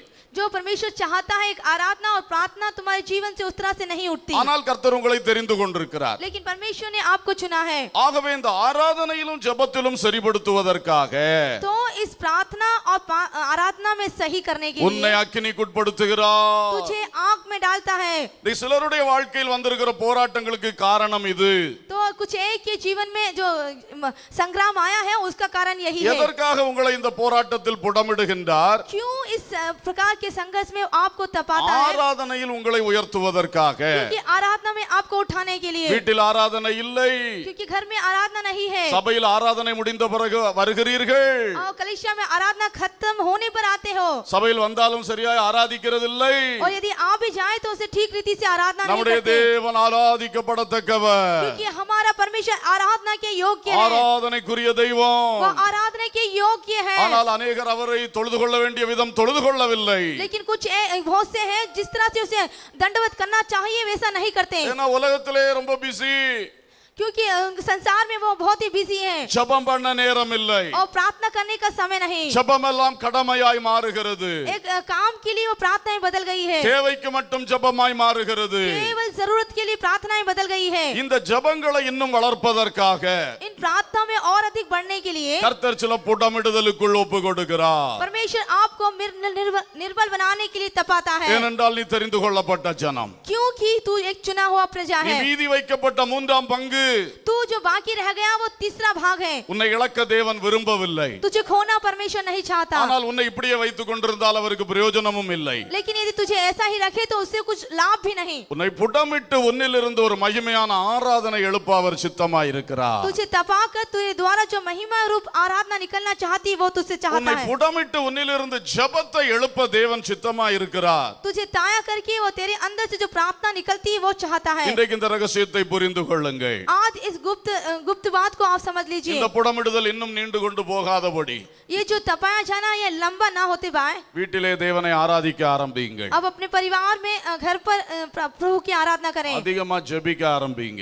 और भी ज्यादा प्रार्थना करें, சர்ச்சிலே ஓடி ஓடி வாருங்கள். दौड़ दौड़ कर इस कलीसिया में आइए, ஞாயிற்றுக்கிழமை ஆராதனைக்கு டைமுக்கு ஓடி வாருங்கள். और रविवार इस आराधना को समय पर आइए। ஆராதனை முக்கியப்படுத்துங்கள், आराधना को आप मुख्यता दें, ஜெபங்களை முக்கியப்படுத்துங்கள். और प्रार्थना को मुख्य प्रामुख्यता दें। அதை செஞ்சா அப்புறம் இந்த புடத்துக்கு தேவையில்லை. यदि आप ऐसा करेंगे तो आपको परमेश्वर नहीं तपाएगा। கர்த்தருடைய நோக்கம் நிறைவேறும் பொழுது கர்த்தர் அந்த புடமிலிருந்து தூக்கி எடுத்து விடுவார். जो परमेश्वर का उद्देश्य है वो पूरा होने पर वह आपको उस तपाने की स्थिति से बाहर निकालेगा। தேவனால் தெரிந்து கொள்ளப்பட்ட மூன்றாம் பங்கு, और प्रभु के चुने हुए उस तीसरे भाग, உன்னை கொண்டு தேவன் செய்ய வேண்டியதை செய்ய விரும்புகிறார். तुझे लेकर जो परमेश्वर करना चाहता है, அதற்கு உன்னிலிருந்து அதிகமான ஜெபம் எழும்ப வேண்டியது உண்டு. उसके लिए तेरे जीवन से और अधिक प्रार्थनाएं उभरे। நீ தேவனை மகிமையாய் ஆராதிக்க வேண்டும். तू महिमा रूप से परमेश्वर की आराधना कर। இன்றைக்கு மூன்றாம் பங்கு தேவனை ஆராதிக்கவில்லை. आज जो है तीसरा भाग उन्होंने परमेश्वर की आराधना नहीं அந்த की। ஆராதனை சரியா எழும்பாதனால தேவனுடைய கை வேலை செய்ய முடியல. जो ये आराधना उचित रूप से नहीं होती, इसलिए परमेश्वर का हाथ काम नहीं कर पा रहा। நீதிமான்களுடைய கூடாரங்களில் ரட்சிப்பின் கம்பீர சத்தம் உண்டு. धर्मियों के वास स्थान पर उद्धार का शब्द होगा। அங்கே கர்த்தருடைய வலதுகரம் உயர்ந்திருக்கிறது. वहाँ पर परमेश्वर का दाहिना हाथ ऊंचा उठेगा। அது பராக்கிரமம் செய்யும். वह बड़े कार्य को करेगा। இந்த ரட்சிப்பின் கம்பீர சத்தமாகிய ஆராதனை எழும்பாவிட்டால், यदि इस उद्धार रूपी इस आवाज को आप ना उठाएं, துதி ஸ்தோத்திரங்கள் எழும்பாவிட்டால், यदि स्तुति और धन्यवाद ना निकले, கர்த்தருடைய கை உயர முடியாது. परमेश्वर का हाथ नहीं उठेगा। அதுதான் இன்று தேசம் கடந்து செல்லுகிற அந்த அவல நிலையின் காரணம். ये आज जो संसार जिस परिस्थितियों में आ रहा है उसका कारण यही है। எங்கு பார்த்தாலும் அந்நிய தெய்வங்களுடைய ஆராதனை பெருகி கொண்டிருக்கிறது. जहाँ कहीं भी देखे दूसरे पराये देवता की आराधना करते हैं। இதுவரை சத்தம் கேட்காத இடங்களிலெல்லாம் சத்தம் கேட்க தொடங்குகிறது. जहाँ से हम अब नहीं सुनते उस जगह से भी अब आवाज आ रही है। விக்கிரக தோப்புகள் எல்லாம் புதுப்பிக்கப்பட்டு அங்கே ஹார்ன் வைத்து அடிக்க ஆரம்பித்து விட்டார்கள். और जो मूर्तियों को रखकर बहुत ही जोर से शब्द कर रहे हैं। அப்ப அந்நிய தெய்வங்களுக்கு ஆராதனைகள் பெருகினால் அவங்க அந்த அந்நிய தெய்வங்களுடைய கிரியை பெருகும். तो जब ये पूरा पराये देवताओं की आराधना बढ़ेगी तो उससे बढ़ने वाली क्रिया भी बढ़ेगी। அதுதான் இன்றைக்கு இருக்கிற எல்லா பிரச்சனைக்கும் காரணம். वही है आज सारी समस्याओं का कारण। தேவ பிள்ளைகள் வைராக்கியம் எடுக்க வேண்டும். इस मेज पर आपके अंदर एक जलन होनी चाहिए। அதிகாலையிலே நாங்கள் தேவனை பாடி ஆராதிப்போம். हर एक सुबह परमेश्वर को गीतों के साथ उसकी आराधना करूंगा। வீடுகளில் பாட்டு சத்தம் கேட்கும். आपके घरों में उस गीतों की आवाज आने पाए, ஜெப சத்தம் கேட்கும். उस प्रार्थना की आवाज आने पाए। அபிஷேகத்தில் நிறைந்து ஜெபிப்போம். आप अभिषेक से भरकर प्रार्थना करें। அதிகாலை ஜெபம் தூங்கி வழியும் ஜெபம் அல்ல. सुबह की प्रार्थना है जो वो एक सोने वाली प्रार्थना नहीं। அதிகாலை ஜெபம் அக்கினியான ஜெபம். जो भोर की प्रार्थना है वो अग्निमय प्रार्थना होनी चाहिए। அப்பொழுது கர்த்தருடைய கரம் உயரும். उस समय परमेश्वर का हाथ ऊंचा उठेगा। அல்லேலூயா. हालेलूया। ஒவ்வொருவரும் இன்றைக்கு ஒரு வைராக்கிய வாஞ்சையோடு தீர்மானம் செய்யுங்கள். हर एक के अंदर एक जलन और एक निर्णय होना चाहिए। ஒவ்வொரு வீடுகளிலும் சத்தம் எழும்பட்டும். हर एक घर में यह आवाज ध्वनि आने पाए। சபையின் அதிகாலை ஜெபம் அப்படியாய் அக்கினியாய் மாறட்டும். कलीसिया की जो भोर की प्रार्थना है वैसे ही अग्निमय होने पाए। அத ஜெபம் நடத்துறவர்கள் அதை ஒரு வைராக்கியமா எடுக்கணும். जो प्रार्थनाएं चलाते हैं वो इस बात को बहुत ही जलन के साथ में। அப்படிப்பட்ட சத்தம் எழும்பும் பொழுது கர்த்தருடைய கை எழும்பும். इस तरह से जब आवाज उठेगी तो परमेश्वर का दाहिना हाथ उठेगा। கர்த்தருடைய கரம் எழும்பினால் செங்கடல் இரண்டாக பிளக்கும். जब परमेश्वर का दाहिना हाथ उठेगा तो समुद्र दो भाग हो जाएगा। கன்மலை திறந்து தண்ணீர் வரும். चट्टान टूटेगी और पानी आएगा। எகிப்திய சேனைகள் முழுகி போகும். और जो मिस्र की सेना है वो डूब जाएगी। சகல அற்புதங்களும் நடக்கும். और सारे चमत्कार चलेंगे। பிரச்சனை எங்க இருக்கிறது? तो समस्या कहाँ है? ஆராதனையும் ஜெபமும் எழும்பவில்லை. क्योंकि आराधनाएं और प्रार्थनाएं नहीं उठ पाए। அதற்காகவே சிலரை புடமிட்டு கொண்டிருக்கிறார். इसलिए वो कुछ लेख को तपा रहा है। உன்னிடத்தில் பாவம் இல்லை. आपके जीवन में पाप नहीं, நீ பாவத்தில் விழுந்து போகவில்லை. तू पाप में नहीं गिरा, ஆராதனையில் விழுந்து तू கிடக்கிறார். आराधना में गिरा पड़ा है। விழுந்து போன தாவீதின் கூடாரத்தை திரும்ப எடுப்பிக்க விரும்புகிறார். और वो दाऊद की सहरापना जो टूटी हुई फिर से उसको उठाना चाहता है। ஜெபத்திலே தளர்ந்து போய் கிடக்கிறாய். प्रार्थना में आप गिरे हैं அதிலே மறுபடி எழுப்ப और விரும்புகிறார். फिर से आपको उठाना चाहता है। அதுக்கு தான் இந்த புடம். उसके लिए वो इस तरह இன்றைக்கு का புரிந்து ताज है। கொள்ளுங்கள். आज समझ जाइए, செபிக்க ஆரம்பியுங்கள். आप प्रार्थना करना प्रारंभ அதிகமா कीजिए। வாய் திறந்து ஸ்தோத்திரம் பண்ண ஆரம்பியுங்கள். ज्यादातर मुंह खोलकर स्तुति करें। குடும்ப ஜெபம் அக்கினியாய் மாறட்டும். आपकी पारिवारिक प्रार्थना एक अग्निमय हो जाने पाए। அல்லேலூயா. हालेलूया। ஆகவே தேவ ஜனத்தை, தெரிந்து கொள்ளப்பட்ட ஜனத்தை இந்த அனுபவத்தில் வளர்த்துவதற்காகவே கர்த்தர் புடமிடுகிறார். इसलिए प्रभु के लोग, प्रभु के चुने हुए लोग इस तरह से तपाव जाकर वो इस अच्छे अनुभव में आना चाहते। அல்லேலூயா. हालेलूया। அடுத்ததாக யோபு 23:10. अय्यूब उसका 23वां अध्याय और 10वां யோபு சொல்லுகிறார், ஆனாலும் நான் போகும் வழியை அவர் அறிவார், यो भी कहता है परंतु वह जानता है कि मैं कैसी चाल चलता हूँ அவர் என்னை சோதித்த பின் நான் பொன்னாக விளங்குவேன். और जब वो मुझे जांच लेगा तो मैं सोने के समान खरा निकलूंगा. அல்லேலூயா. हालेलुया. இப்போ ஏற்கனவே யோபு என்ன மோசமாகவா இருந்தார்? क्या यीशु बहुत दुष्ट व्यक्ति था? अय्यूब बहुत दुष्ट व्यक्ति था. அவர் ஒரு விலையேறப்பெற்ற பாத்திரமா தான் இருந்தார். वह एक बहुमूल्य बर्तन था. அதுக்கு ஒரு சாட்சி, उसकी एक गवाही, பரலோகத்திலே ஒரு சம்பாஷணை நடக்கிறது. स्वर्ग में एक बातचीत चल रही है. சாத்தானும் தேவனும் பேசிக் கொள்ளுகிறார்கள். शैतान और परमेश्वर बात कर रहे हैं. சாத்தானை பார்த்து தேவன் கேட்கிறார், எங்கே இருந்து வருகிறாய்? जो शैतान को देखकर परमेश्वर कहता है कि तू कहाँ से आता है? உலகமெல்லாம் சுற்றி அதிலிருந்து வருகிறேன். वो कहता है कि पृथ्वी में से घूमकर डोल डोल आ रहा हूँ. உடனே அடுத்து தேவன் கேட்கிறார், और अगली बात परमेश्वर कहता है, தாசனாகிய யோபின் மேல் கவனம் வைத்தாயோ? क्या तूने मेरे भक्त अय्यूब को देखा है? அன்னைக்கு உலகத்துல எத்தனை பேர் வாழ்ந்திருப்பாங்க? उन दिनों संसार में कितने लोग जीवन जी रहे थे? இப்ப பாருங்க, நான் மதுரையில இருந்து வரேன் அப்படின்னு ஒருத்தர் சொன்னா, देखिए यदि मैं जो हूँ मदुरई से आ रहा हूँ, किसी ने कहा நமக்கு மதுரையில முக்கியமானவங்க தான், இவங்கள உங்களுக்கு தெரியுமா, பார்த்திருக்கீங்களா அப்படின்னு கேட்போம். आप एक मुख्य व्यक्ति हैं, आपको उसने देखा है क्या, ऐसा कहेंगे. இப்ப அவன் சொன்னா முழு உலகத்தை சுத்தி வரேங்கிறான். वो कहता है कि नहीं, मैं पूरे संसार को घूमते फिरते आ रहा हूँ. உடனே அவர் வாயிலிருந்து வர்றது, யோபுவை பாத்தியா? तो तुरंत परमेश्वर के मुंह से निकलता है, क्या अय्यूब को देखा है? உலகத்திலே அன்றைக்கு கர்த்தருடைய பார்வையில் விலையேறப்பெற்றவன் யோபு. उन दिनों परमेश्वर पूरे संसार में एक बहुमूल्य व्यक्ति है, वो अय्यूब. அவனுக்கு தான் உலகத்துல இல்லாத சோதனை வந்துச்சு. उसको ही, जो संसार में जिसके पास दुख नहीं था, उतना दुख इसके पास है. காரணம் என்னவென்றால், कारण इसका क्या है? அவனை பொன்னா மாற்றணுமா. क्योंकि उसे सोना बनाना है. பொன்னா இல்ல, பொன்னா மாற்றணுமா. उस सोने के समान. சில ஆளுகள் பொண்ணுக்கு பொண்ணும்பாங்க, பொண்ணுக்கு பொண்ணும்பாங்க, மலைக்கு மலையும்பா, மலைக்கு மலையும்பா.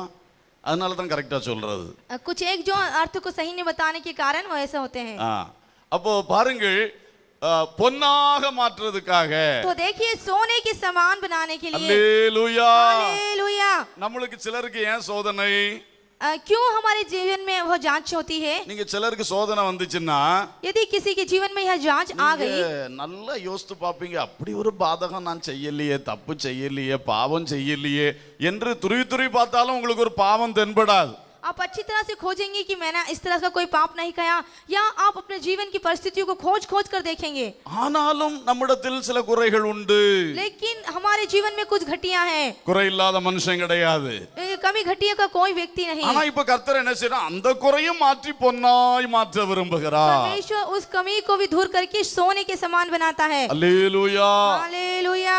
ஒரு மாதிரி நார்மல் ஸ்டேஜ்ல போறவனுக்கு இல்லாத பாடுகள் உங்களுக்கு வந்திருக்கிறது. एक समान स्थिति में जो जाने वाले दुख नहीं, बल्कि एक बड़ा दुख आपके जीवन में आ गया है. என்ன சொல்றேன்னா, பரிசுத்த ஜீவியத்துல ஒரு நார்மலா போயிட்டு இருக்கிற ஆளுகளுக்கு இல்லாத பாடுகள் உங்களுக்கு வருகிறது. मैं कहना चाहता हूँ कि एक समान स्थिति में पवित्र लोगों के जीवन में जो आना चाहिए, वो दुख आपको आ गया है. ஏன்னா உங்களை பொன்னா மாற்ற விரும்புறார். क्योंकि वो आपको सोना बनाना चाहता है. ஒரு உயர்வான நோக்கத்துக்கு கொண்டு வர போறார். एक बड़ी ऊंचाई की स्थिति में आपको लाना चाहता है. அதுக்கு ஒரு ஸ்பெஷல் புடமிடுதல். उसके लिए आपको एक विशेष तपाया जाना. வருத்தப்படக்கூடாது, आप दुखित ना हो, முறுமுறுக்க கூடாது. आप कुड़कुड़ाए ना.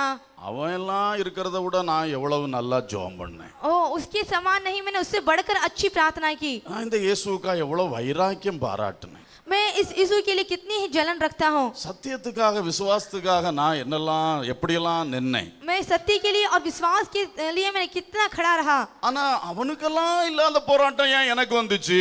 लेकिन जो उसके जीवन में नहीं आया, मेरे जीवन में आ चुका. அநேகருக்குள்ள இருக்கிற கேள்வி, सभी बहुतों के अंदर उठने वाला यह प्रश्न. ஆனா பதில் இதுதான், लेकिन उसका उत्तर यही है, உன்னை பொன்னாக மாற்றணும், तुझे सोने के समान बनाना है. சுத்த பொன்னாக மாற்றணும். एक शुद्ध सोने के समान बनाना அது है. தேவனுடைய விருப்பம். वह परमेश्वर की चाहत है, அது உன்னை தெரிந்து கொண்டிருக்கிறார். क्योंकि उसने तुझे चुन लिया है. அதான் உனக்கு இந்த ஸ்பெஷல் புடமிடுதல். इसलिए यह एक विशेष रूप से आपको तपाया जाना. இன்றைக்கு அந்த தேவ நோக்கத்தை புரிந்து கொண்டு அப்படியே ஏற்றுக்கொள்வோம். आज आप परमेश्वर के उद्देश्य को स्वीकार करें, आप उसको स्वीकार कर लें. முறுமுறுப்புகள் மாறட்டும், आपके जीवन से कुड़कुड़ाहट दूर हो, தேவையில்லாத வார்த்தைகள் மாறட்டும், जो जरूरत नहीं है वो शब्द आपके जीवन से दूर रहे. மனசை போட்டு குழப்பறதெல்லாம் இன்றைக்கு மாறட்டும். मन को उलझा देने वाली बातें आपसे दूर रहे. உன்னை சுத்த பொன்னாய் மாற்ற क्योंकि वो விரும்புகிறார். आपको शुद्ध सोना बनाना चाहता है. ஹalleluya. हालेलुया. இன்னொன்னு பாருங்க, தானியேல் புஸ்தகம் 11:35.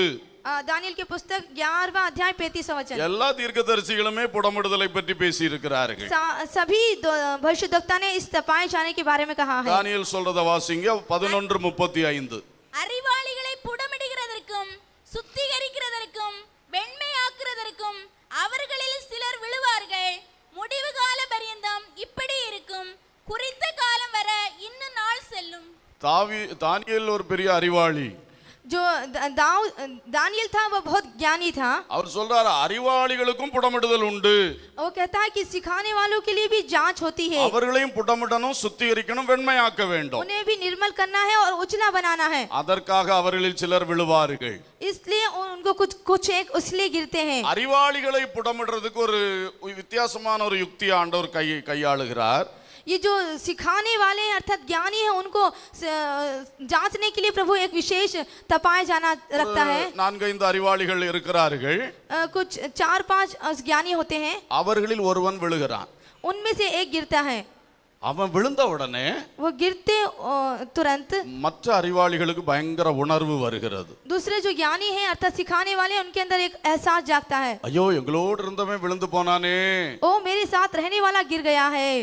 நாம எவ்வளவு கவனமா இருக்கணும். तो हमें कितना ध्यान से रहना चाहिए। ஏற்கனவே அறிவாளிகள், ये लोग पहले से ही एक समझदार हैं। அதனால அவங்க அடுத்தவனுக்கு சம்பவிக்கிற காரியத்தை பார்த்து தங்களில் உணர்வடைந்து கொள்ளுகிறார்கள். तो ये लोग दूसरे की घटना में जो जीवन में घटता है उनसे यह एहसास जागता है। ஒருவன் விழுகிறதுனால் இன்னும் சிலர் புடமிட்டு அந்த சிந்தையினால் புடமிடப்பட்டு பரிசுத்தம் அடைகிறார்கள். यदि एक व्यक्ति गिर जाता है तो उसके कारण जो देखकर उनको विचार करके एक तपाया जाता है। அப்போ இன்னொரு பக்கத்துல இதை பேசினால், यदि मैं एक और बात कहूं तो ஒரு மனிதனுக்கு வீழ்ச்சி வந்தால், यदि एक मनुष्य के जीवन में विनाश आए, நீ பரிகசிக்காதே, तू उसका ठट्टा ना कर, கண்டபடி பேசாதே, जैसा मन चाहता है वैसे ना बात कर। அறிவாளியாயிரு, तू एक सिखाने वाला समझदार बना அதிலிருந்து நீ रहे। பாடம் கற்றுக்கொள். उसमें से तू एक बात को सीख जा, அவனுக்கு இன்னைக்கு வந்தது உனக்கு நாளைக்கு வந்துட கூடாது. क्योंकि जो उसे जो आज आया है तेरे जीवन में कल ना आने पाए। அடுத்தவன் விழுந்த உடனே வாயில வந்தபடி பேசுகிறார்கள். वो जो अगला गिरता है तो जैसे मुंह में आता है वैसे बात करते हैं। தங்களுக்கு வந்த உடனே இருட்டு கொண்டு ஓட்டை அடைக்க முயற்சிப்பார்கள். जैसे आपके जीवन में आ गया तो आप अंधेरे में डूब जाते हैं। ஆனால் நாமோ அறிவாளிகளாய் மாற வேண்டும். लेकिन हमें उन सिखाने वालों के समान होना चाहिए। எங்கே ஒரு வீழ்ச்சி வந்தாலும் அதிலே நாம் பாடம் கற்றுக்கொள்ள வேண்டும். यदि किसी के जीवन में कुछ हार आ गई तो उससे हम कुछ बातों को सीख लें। இது கர்த்தர் அறிவாளிகளை புடமிடும் வழி. यही है सिखाने वालों को जांच करने का मार्ग। அல்லேலூயா. हालेलुया। அறிவாளிகளாய் இருப்போமாக. आप सभी उस ज्ञानी के रूप में बने रहें। கடைசியாக अंतिम रूप बात மல்கியா 3:3. मलाकी 3 और उसका 3 वचन। அவர் உட்கார்ந்து வெள்ளியை புடமிட்டு சுத்திகரித்துக் கொண்டிருப்பார். அவர் லேவியின் புத்திரரை சுத்திகரித்து அவர்கள் கர்த்தருடையவர்களாய் இருக்கும்படிக்கும் நீதியாய் காணிக்கையை செலுத்தும்படிக்கும் அவர்களை பொன்னை போலவும் வெள்ளியை போலவும் புடமிடுவார். இப்பொழுது அவர் உட்கார்ந்து ஒரு கூட்டத்தை புடமிடுவார். तो यहाँ पर देखिए कि वो बैठकर एक समूह को साफ करेगा। அது லேவியின் புத்திரர், वो है लेवी, தேவ ஊழியக்காரர்கள். परमेश्वर के सेवक। ஊழியக்காரர்களை எப்படி புடமிடுவாராம்? तो वो सेवकों को कैसे तपाएगा? உட்கார்ந்து புடமிடுவாராம். वो बैठकर उनको साफ करेगा। எப்படி பாருங்க, देखिए किस तरह से। பழைய காலத்துல அண்டி சுடுவாங்க. पुराने समय में उस बादाम को काजू को बनाया जाता था। பாட்டி காலை நீட்டி போட்டு அடுப்பங்கரையில உட்கார்ந்து அண்டியை போட்டு கரெக்ட் பக்குவத்துல சுட்டெடுப்பார்கள். उस चूल्हे में उसको डालकर उसको अच्छी स्थिति में पकाया जाना। உட்கார்ந்து சுடுவார்கள். बैठकर उसको पकाते थे। அப்படி ஊழியக்காரர்ல சுடுவாராம். वैसे सेवकों को तपाएगा। உட்கார்ந்து बैठकर பொறுமையா खाली समय पर, இவனை சரிப்படுத்தணுமே, क्योंकि इसे सीधा करना है, இவனை வல்லமையா மாற்றணுமே, इसे सामर्थ्य रूप से बनाना है, இவன் வார்த்தை சரியா வெளியே வரணுமே, इसकी जो बातें हैं वो साफ आने पाए, இவன் சுபாவத்தை திருத்தணுமே. इसका जो व्यवहार है वो सुधरने पाए। ஏன்னா ஒரு ஊழியக்காரன் அவருக்கு ரொம்ப பிரயோஜனமானவன். क्योंकि जो सेवक है उसके लिए बहुत ही लाभदायक है। அவனை சரியா புடமிட்டு அவரை சரியா எடுத்துட்டாருன்னா அவருடைய ராஜ்யத்துக்கு ரொம்ப பிரயோஜனம் உண்டாகும். यदि उसको सही रूप से तपाया जाकर निर्मल किया जाए तो वो उसके राज्य के लिए एक लाभदायक व्यक्ति होगा। அதனால உட்கார்ந்து புடமிடுவாராம். इसलिए वो बैठकर उसे साफ करेगा। அல்லேலூயா. हालेलुया। ஊழியக்காரர்களுக்கு சந்தோஷம் தானே இது? Praise the Lord. ஸ்தோத்திரம். உட்கார்ந்து புடமிடுகிறார். वो बैठकर उन्हें तपाता है. பயப்பட வேண்டாம், आप भयभीत ना हो, அவர் கரெக்டா புடமிடுவார். वो सही रूप से उसको तपाएगा. அதனால தான் உட்கார்ந்து புடமிடுகிறார். इसलिए वो बैठ जाता है. எங்க வேக வைக்கணுமோ அங்க தான் வேக வைப்பார். जहाँ उसे पकाना है वहीं पकाएगा. எதை சுட்டரிக்கணுமோ அதைத்தான் சுட்டரிப்பார். जिसे जलाना है उसे ही जलाएगा. பக்குவமா எடுத்துருவார். एक सही स्थिति में आपको निकालेगा. பயப்பட வேண்டாம். आप ना डरें. அல்லேலூயா. हालेलुया. இன்னொரு பக்கம் உட்கார்ந்து புடமிடுவார்னு சொன்னா एक और समय में जब वो बैठकर इसको तपाएगा तो அதுக்குன்னே உட்கார்ந்துருவார் ஐயா. उसके लिए वो बैठेगा. அப்ப அது ரொம்ப நமக்கு பாடுகளின் பாதை தான். वो हमारे लिए कष्ट का मार्ग है. ஆனால் ஒவ்வொரு பாடுகள் வழியாய் பக்குவப்படுத்தி கொண்டே இருக்கிறார். लेकिन हर एक कष्टों के द्वारा वो हमें मजबूत बनाता जा रहा है. லேவியின் புத்திரரை சுத்திகரித்து वो लेवियों को शुद्ध करेगा. அவர்கள் கர்த்தர் உடையவர்களாய் இருக்கும்படி वो लोग यहोवा के होने के लिए, ஊழியம் செய்ய வைக்கிறதுக்காக கூட புடமிட வேண்டியது இல்லையா? सेवा करने के लिए नहीं, ஊழியக்காரன் ஊழியம் செஞ்சுட்டே தான் இருப்பான். क्योंकि जो सेवक है वो सेवा करेगा. ஆனா அந்த ஊழியக்காரனை கர்த்தர் உடையவனாய் மாற்றணுமே. क्योंकि ये जो सेवक है उन्हें यहोवा की भेंट के लिए चढ़ाना है. அவன் தன்மனம் போல ஊழியம் செய்து போக கூடாது. उसे अपनी इच्छा अनुसार सेवा नहीं करना ஊழியம் चाहिए. செய்தேன் ஆனால் கர்த்தருக்காக என்ன செய்தாய்? तूने सेवा की लेकिन परमेश्वर के लिए क्या किया? அல்லேலூயா. हालेलुया. கர்த்தருடையவனாய் மாற்றும்படி உட்கார்ந்து புடமிடுகிறார். तू परमेश्वर के होने के लिए वो तुझे तपाता है. அப்ப நமக்கு வரக்கூடிய எல்லா உபத்திரவத்திலும் நினைக்கணும் நம்மளை கர்த்தருடையவனாய் மாற்ற பிரயாசப்படுகிறார். तो हमारे जीवन में जितने भी कष्ट आते हैं उनमें हम समझ लें कि हमें वो अपने लिए बनाना चाहता है. ஆகவே தேவ ஊழியர்கள் எந்த பிரச்சனை வந்தாலும் நான் எந்த இடத்துல கர்த்தருடையவனாய் இல்லை என்பதை பார்த்து சரி செய்ய வேண்டும். हे प्रभु के दासों, आप जब अपने जीवन में कहाँ सही नहीं है और प्रभु का तपाया जाना आप सुधार लें. அடுத்து சொல்றார், அவர்கள் நீதியாய் காணிக்கை செலுத்தும்படி அவர்களை பொன்னை போலவும் வெள்ளியை போலவும் புடமிடுவார். और दूसरा अगला कहता कि सोने और रूपे के समान निर्मल करने के लिए यहोवा भेंट धर्म से चढ़ाएगा. சில இடத்துல வெள்ளியை போலன்றாரு, சில இடத்துல பொன்னை போலன்றாரு.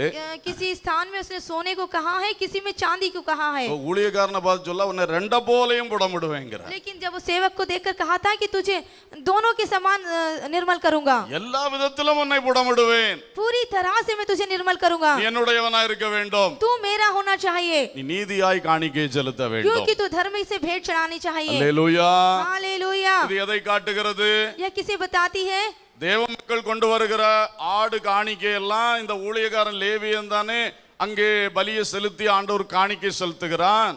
जो प्रभु के लोग भेड़ को लेकर आते हैं उसको ये जो परमेश्वर का दास है लेवी यही चढ़ाता है. அந்த பலியாகிய காணிக்கைகளை இவன் நீதியாய் செலுத்த வேண்டும். तो ये जो बलिदान रूपी वो दान है, भेंट है, उसे धर्म के साथ चढ़ानी चाहिए. அப்பொழுது ஜனங்களுக்கு ஆசீர்வாதமாக மாறும். तो यह लोगों के लिए आशीष का कारण होगी. மனம் போல செஞ்சிராத. तू अपनी इच्छा अनुसार ना कर. அதுக்கு நான் ஒழுங்குகளையும் சட்டங்களையும் சொல்லி இருக்கிறேன். उसके लिए कुछ नियम है और कुछ रूल्स हैं. உன்னுடைய சுத்திகரிப்பை பற்றி சொல்லி இருக்கிறேன். तेरे जीवन की शुद्धता के विषय में मैंने அந்த कहा. ஆட்டை பலி செலுத்தும் முறையை பற்றி சொல்லி இருக்கிறேன். एक भेड़ को किस तरह से शुद्ध करना चाहिए उसकी विधि को कहा. கரெக்டாய் செய்தால் அந்த மனுஷனுக்கு ஆசீர்வாதம். यदि सही रूप से करा तो उस व्यक्ति को आशीष. அப்ப தேவன் தன்னுடைய ஜனத்தை ஆசீர்வதிக்க விரும்புகிறார். तो परमेश्वर अपने लोगों को आशीष देना चाहता है. அதற்காக தேவ ஊழியர்கள் செய்ய வேண்டியதை சரியாய் செய்வதற்கு அவர்களை புடமிடுகிறார். तो इसलिए जो परमेश्वर के दास को करना है उन्हें वो निर्मल करता है. அல்லேலூயா.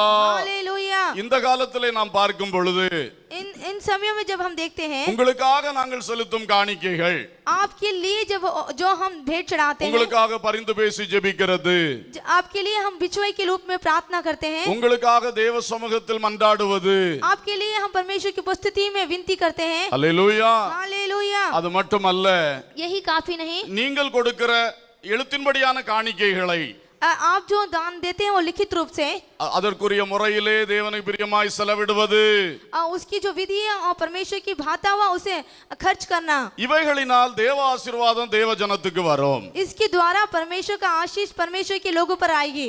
லேவியர்கள் கர்த்தருடையவளா இருக்க வேண்டும். जो ये लेवी है वो परमेश्वर के होना चाहिए. லேவியர்கள் தேவன் வைத்த நீதியின்படியாய் காணிக்கை செலுத்த जो வேண்டும். ये लेवी है जो परमेश्वर ने जो धर्म रखा है उसके अनुसार भेंट चढ़ानी चाहिए. ஜனங்களுக்காய் தேவனுக்கு முன்பாய் செய்ய வேண்டியவைகளை நீதியாய் செய்ய வேண்டும். लोगों के सामने जो परमेश्वर के कारण करना चाहिए वो करना चाहिए. ஊழியத்தின் பணங்கள் பொருள்கள் விஷயத்தில் உண்மையாய் இருக்க வேண்டும். जो सेवा में प्रभु का धन है और वस्तुएं हैं उसको धर्म के रूप से यूज होना चाहिए. இதற்காக தேவ ஊழியர்களை தேவன் தேவன் புடமிடுகிறார். इसलिए वो परमेश्वर के दासों को तपाता है, எல்லாரையும் புடமிடுகின்றார். वो सभी को निर्मल करता है। ஒன்றை புரிந்து கொள்ளுங்கள், एक बात जान लीजिए, நம்முடைய தேவன் பட்சிக்கிற அக்கினியாய் இருக்கிறார். हमारा जो परमेश्वर है भस्म कर देने वाली आग है। எபிரேயர் 12:29 சொல்லுகிறது. इब्रानियों और उसका 12वां अध्याय 29वां वचन நம்முடைய कहता है, கர்த்தர் பட்சிக்கிற அக்கினி, हमारा जो यहोवा है वो भस्म कर देने वाली आग है। கன்சியூமிங் ஃபயர், அப்படியே விழுங்குகிற அழிக்கிற ஒரு அக்கினி. वो निगल जाने वाली भस्म कर देने वाली आग।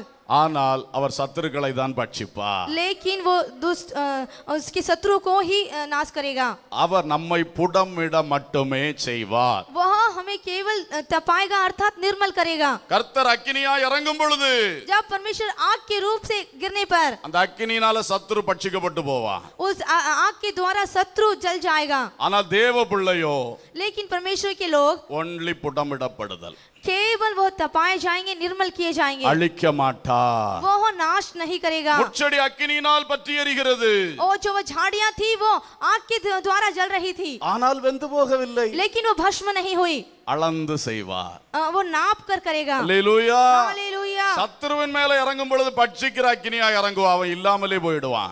जब वो एक शत्रु पर गिरेगा तो वह एक भस्म करते हुए आग के रूप में गिरेगा, वो बिल्कुल खत्म हो जाएगा। ஆனால் ஒரு தேவ பிள்ளையின் மேல இறங்கும் போது வெந்து போகாம அவனை கவனமா பக்குவமா மாத்திடுவார். लेकिन जब वो परमेश्वर के बच्चों पर गिरेगा तो वो भस्म ना हो बल्कि एक अच्छी स्थिति में, मजबूती में आ जाए, ऐसी स्थिति। ஆகவே இந்த அக்கினிக்கு பயப்படாதிருங்கள், इसलिए इस आग से आप ना डरें, ஆனால் இந்த அக்கினியை புரிந்து கொள்ளுங்கள். लेकिन इस आग को अब अच्छी तरह समझ लें। இந்த அக்கினியை அனுப்பின நோக்கத்தை நினைத்து அதுக்கு நேராய் நாம கர்த்தருடைய கையிலே நம்ம இன்னும் அர்ப்பணிப்போமாக. इस आग जो परमेश्वर ने आपके विरोध में भेजी है उसका उद्देश्य आप अच्छी तरह से समझ लें। நிச்சயமாய் கர்த்தர் கிரியை செய்வார். निश्चित रूप से प्रभु काम करेंगे।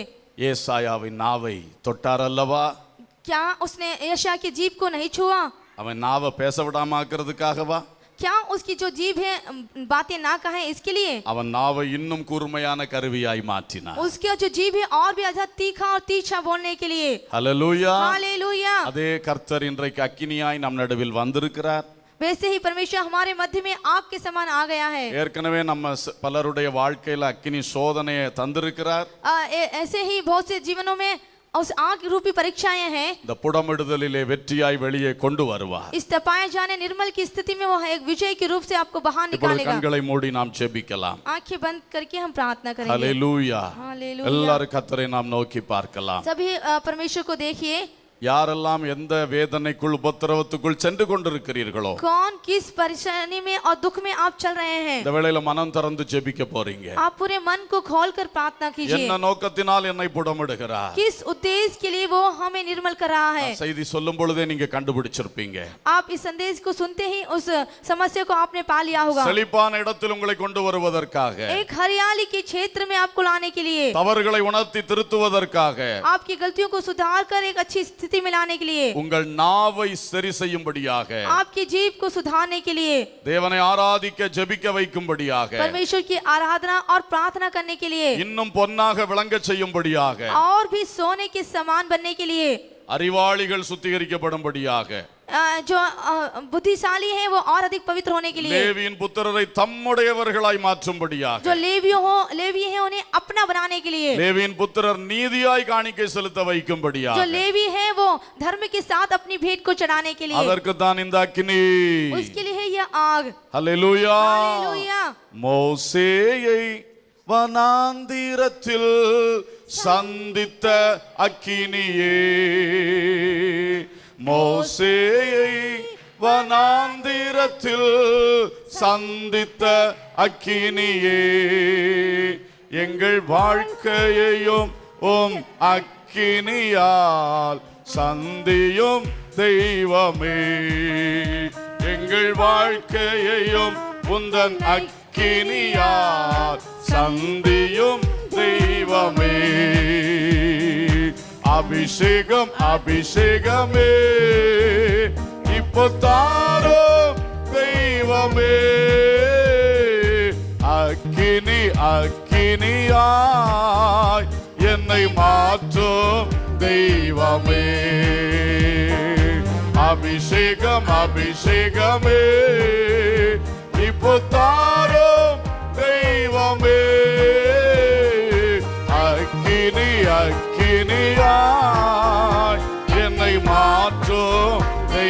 தெய்வமே ஏசாயாவை அக்கினியால் தொட்ட என் தெய்வமே ஏசாயாவை அக்கினியால் தொட்ட என் தெய்வமே என் வாலிபத்தையும் உந்தன் அக்கினியால் தொட்டுவிடும் தெய்வமே என் வாலிபத்தையும் உந்தன் அக்கினியால் தொட்டுவிடும் தெய்வமே அபிஷேகம் அபிஷேகமே இப்போ தாரும் தெய்வமே அக்கினி அக்கினியா சோதனைகள் உடமிடும் அக்கினியினால் மையாய் அக்கினி கண்டமாய் என்னை மாற்றும் அபிஷேகம் அபிஷேகமே என்னை தெய்வமே அக்கினி அக்கினியாய் என்னை மாற்றும் தெய்வமே உலர்ந்து போன எலும்புகளை உயிர்ப்பித்த அக்கினியே உலர்ந்து போன எலும்புகளை உயிர்ப்பித்த அக்கினியே உலர்ந்து போன என் வாழ்க்கையையோ உயிர்ப்பியும் தெய்வமே உலர்ந்து போன என் வாழ்க்கையையோ செழிப்பான இடத்தில் எங்களை கொண்டு வாரோ அபிஷேகம் அபிஷேகமே இப்போ தாரும் தெய்வமே அக்கினி அக்கினியாய் என்னை மாற்றும் தெய்வமே அபிஷேகம் அபிஷேகமே இப்போ தாரும் தெய்வமே அக்கினி அக்கினியாய் என்னை மாற்றும் தெய்வமே எலியாவின் பலிபீடத்தில் இறங்கிய அக்கினியே எலியாவின் பலிபீடத்தில் இறங்கிய அக்கினியே எங்கள் தேசத்திலே இப்பொழுதே இறங்கும் தெய்வமே எங்கள் தேசத்திலே இப்பொழுதே இறங்கும் தெய்வமே அபிஷேகம் அபிஷேகமே இப்போ தாரோ சோதனைகளை ஜெயித்து வல்லமையான பாத்திரமாய் எழும்புகிற ஒரு புதிய அபிஷேகத்தை தேவ ஜனத்தின் மேல் இப்பொழுது தாரும் ஐயா மெய்யான அக்கினி கண்டங்களாய் தேசத்தில் இருக்கிற அக்கிரமங்களை சுட்டரிக்கத்தக்கவர்களாய் அந்நிய தெய்வத்தின் வல்லமைகளை சுட்டரிக்கத்தக்கவர்களாய் ஒரு வல்லமையான அக்கினி கண்டங்களாய் ஆமென் மாற்றும்படியாய் எங்களை புட்டமிட்டு கொண்டிருக்கிறவரே எங்களை புட்டமிட்டு கொண்டிருக்கிறவரே இந்த வேளையில் இந்த அபிஷேகம் இறங்கட்டும் வல்லமையான அபிஷேகம் இறங்கட்டும் புடத்தின் நடுவில் இருந்து உபத்திரவத்தின் குகையில் இருந்து திக்கி திணறி போய் கொண்டிருக்கிற ஒவ்வொரு பிள்ளைகளும் பலன் அடைவதற்காக கர்த்தருக்காக வைராக்கியமாய் எழும்பத்தக்கதாக ஆமென் முறுமுறுப்புகள் ஓடத்தக்கதாக வருத்தங்கள் கண்ணீர்கள் மாறத்தக்கதாக ஆனந்த களிப்பு வருவதற்காக வல்லமையான பாத்திரங்களாய் எழும்புவதற்காக புதிய அபிஷேகத்தை இப்பொழுதே ஊற்றும் ஆண்டவரே ஷபரா கலபா சந்தரா உலஹத்தரபா ஷிகபல பௌதரா லிபா லிபிகபலபா சந்தரா பௌதரபா ஷிலபதரபா எல்லா கட்டுகள் உடைக்கப்படட்டும் சிந்தனையின் கட்டுகள் உடைக்கப்படட்டும் உள்ளத்தில் இருக்கிற துர்ச்சிந்தையின் கட்டுகள் உடைக்கப்படட்டும் நாவில் இருக்கிற தவறுகள் மாறட்டும் ஆமென் உள்ளத்தில் இருக்கிற தவறுகள் மாறட்டும் ஏசப்பா வேதனையின் மேல் வேதனையினாலே முறுமுறுத்து விட்டார்கள் அந்த முறுமுறுப்புகள் மாறட்டும் அந்த குறை சொல்லுதல்கள் மாறட்டும் இன்றைக்கு வேதனையின் நோக்கத்தை புரிந்து கொண்டோம் கஷ்டத்தின் நோக்கத்தை புரிந்து கொண்டோம் நோக்கம் நல்ல நோக்கம். தேவன் பெரிய காரியங்களை செய்ய போகிறேன். எங்களை குறித்து 3ஆம் பங்கை குறித்து வைத்திருக்கிற தீர்மானத்தை தெரிந்து கொண்டோம். அப்பா, பிள்ளைகளுக்குள் இருக்கிற எல்லா அவிசுவாசங்களை துரத்தி விட, எல்லா சந்தேகங்களை இப்பொழுது துரத்தி போட. உரபா லபா சந்தரா உலபா கபலபா ரிபலபா சந்துரபதரபா. ஓ ஹல்லேலூயா, ஹல்லேலூயா. பரிசுத்த ஆவிக்குள் ஜெபம் பண்ணுங்க, பரிசுத்த ஆவிக்குள் ஜெபம் பண்ணுங்க. கர்த்தர் உங்களை பலப்படுத்துகிற நேரம். இந்த அக்கினியை கண்டு பயப்படாதே, இது அக்கினியை கண்டு பயப்படாதே. இது உனக்கு நன்மைக்கான அக்கினி. அக்கினியும் நன்மைக்கே, இந்த அக்கினியும் நன்மைக்கே என்று சொல்லு. உலபதல கபலபா சந்தர பௌதரா ஷீலபதுரபா ஓ லிகபல பௌரபல பரபதரபதரா சந்துரா. ஹல்லேலூயா. என்னை ஆமென் சுட்டரிக்கிற அக்கினியே, என்னை புடமிடுகிற அக்கினியே, என்னை சோதிக்கிற அக்கினியே, இது அக்கினி நன்மைக்கு, இந்த அக்கினி எனக்கு நன்மைக்கு, இந்த அக்கினி எனக்கு நன்மைக்கு. உலபதல கபல பௌஷர பௌதரா லிபல பலபல பரபி கபல பஷலபதரப தீரபாரி பிகமனபா ஓ லிகபரப சந்துரா பௌதரா ஷீலபதுரியா. ஹல்லேலூயா, ஹல்லேலூயா, ஹல்லேலூயா. வல்லமையாய், வல்லமையாய் ஒவ்வொரு பிள்ளைகளுடைய உள்ளங்களுக்குள்ளே உங்க ஊழியத்தை இன்றைக்கு தெளிவாய் நடப்பீங்க ஆவியானவரே. ஆமென். அக்கினியின் நோக்கத்தை புரிந்து கொண்ட நாங்கள் அந்த அக்கினியில் வெற்றியாய் வெளியே வந்து சுதந்தரித்துக் கொள்ளும்படியாக அபிஷேகம் தாரும், வல்லமை தாரும், ஞானம் தாரும், கிருபை தாரும், உணர்வை தாரும். ஓ லஹரா துலஹந்தரா பௌஷலா ஓ ரிகபலபா சந்தரா பௌதரா ஷீலபதுரியா. ஹல்லேலூயா, ஹல்லேலூயா, hallelujah, hallelujah. Praise the Lord, praise the Lord. Hallelujah, hallelujah, hallelujah. Oh rabashakara dunadara shandala. Thank you Jesus. அமைதியாய் ஒரு நிமிடம் கர்த்தரை நோக்கி பார்த்து,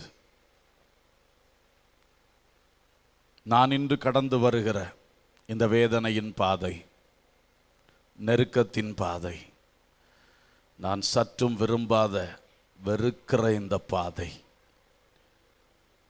என்னை புடமிடும் அக்கினி. இதற்கு அந்த பக்கம் செழிப்பான மேடு காத்திருக்கிறது, பரிசுத்த வாழ்வு காத்திருக்கிறது, கர்த்தருடையவன் என்ற சாட்சி எனக்கு காத்திருக்கிறது,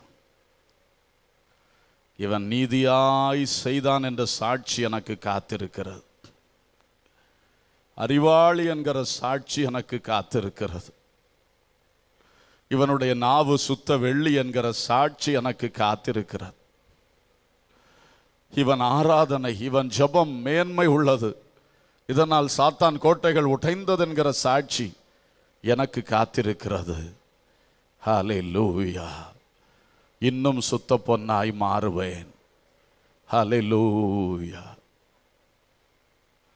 பொன்னை போல புடமிட்டாலும் பொன்னாக விளங்குவேன் என்றென்றுமே. பொன்னை போல புடமிட்டாலும் பொன்னாக விளங்குவேன் என்றென்றுமே.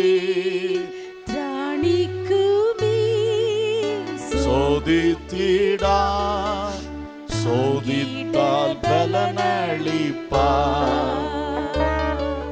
திராணிக்குமே சோதித்திடா,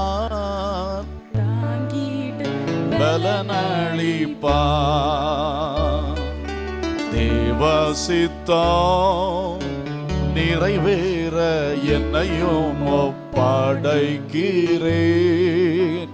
தேவசத்தம் என்னுள்ளம் பலமாக தோணிக்குதே. தேவசித்தம் கைகளை விரித்து சொல்லுவோம்.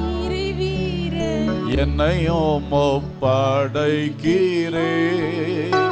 தேவசத்தம் என்னுள்ளம் பலமாக தோணிக்குதே. பொன்னை போல புடமிட்டாலும் பொன்னாக விளங்குவேன் என்றென்றுமே. பொன்னை போல புடமிட்டாலும் பொன்னாக விளங்குவேன் என்றென்றுமே. திராணிக்குமே சோதித்திடா தாங்கிட பலனாளிப்பா. திராணிக்குமே சோதித்திடா தாங்கிட பலனாளிப்பா. கரங்களை விரித்து தேவ சித்தம் நிறைவேற என்னையும் ஒப்படைக்கிறே. தேவ சத்தம் என்னுள்ளம் பலமாக தொனிக்குதே. தேவ சித்தம் நிறைவேற என்னையும் ஒப்படைக்கிறே. தேவ சத்தம் பலமாக தொனிக்குதே. உங்கள் உள்ளத்தில் ஒரு தேவ சத்தம் பலமாய் தொனிக்கட்டும். இந்த அக்கினி உனக்கு நன்மைக்கே, இந்த அக்கினி உனக்கு நன்மைக்கே. இந்த சத்தம் எப்பொழுதும் பலமாய் தொனிக்கட்டும். ஹல்லேலூயா. நல்ல பிதாவே, ஜீவனுள்ள தேவனே, பட்சிக்கிற அக்கினியானவரே, அக்கினிமயமா எங்களிடத்தில் இடைபடக்கூடிய தெய்வமே, பரிசுத்த பாதங்களில் வந்திருக்கிறோம். நாங்கள் அக்கினியினாலே பல வேளை புட்டமிடப்படுகிறோம். சில வேளை அக்கினியினாலே எங்களை சோதித்து அறிகின்றீர், அக்கினியினாலே எங்களை மகிமைப்படுத்துகிறீர் என்றெல்லாம் வேதத்திலே நாங்கள் படிக்கின்றோம். அந்த புடமிடும் அக்கினி எதற்காக என்று சொல்லுகிறதை நாங்கள் இன்றைக்கு தியானித்து கொண்டிருந்தோம். நிச்சயமாய் எங்கள் மேல் வரக்கூடிய அக்கினிகள் ஒருபொழுதும் எங்களை அழித்து சுட்டரிப்பதற்காக உள்ளது அல்ல, எங்களை புடமிட்டு சுத்திகரிப்பதற்காக உள்ளது. சத்துருக்களை அது சுட்டரிக்கும், எங்களையோ அது சுத்திகரிக்கும். இந்த மகிமையான அக்கினிக்காக ஸ்தோத்திரம். இந்த அக்கினியை பெற்று அதன் ஊடாய் புடமிடப்படுதலில் கடந்து செல்லுகிற ஒவ்வொருவருக்கும் இன்றைக்கு ஒரு தைரியத்தை தருகிறதற்காய் ஸ்தோத்திரம். விசுவாசத்தை எதிர்பார்ப்பையும் தருகிறதற்காய் ஸ்தோத்திரம்.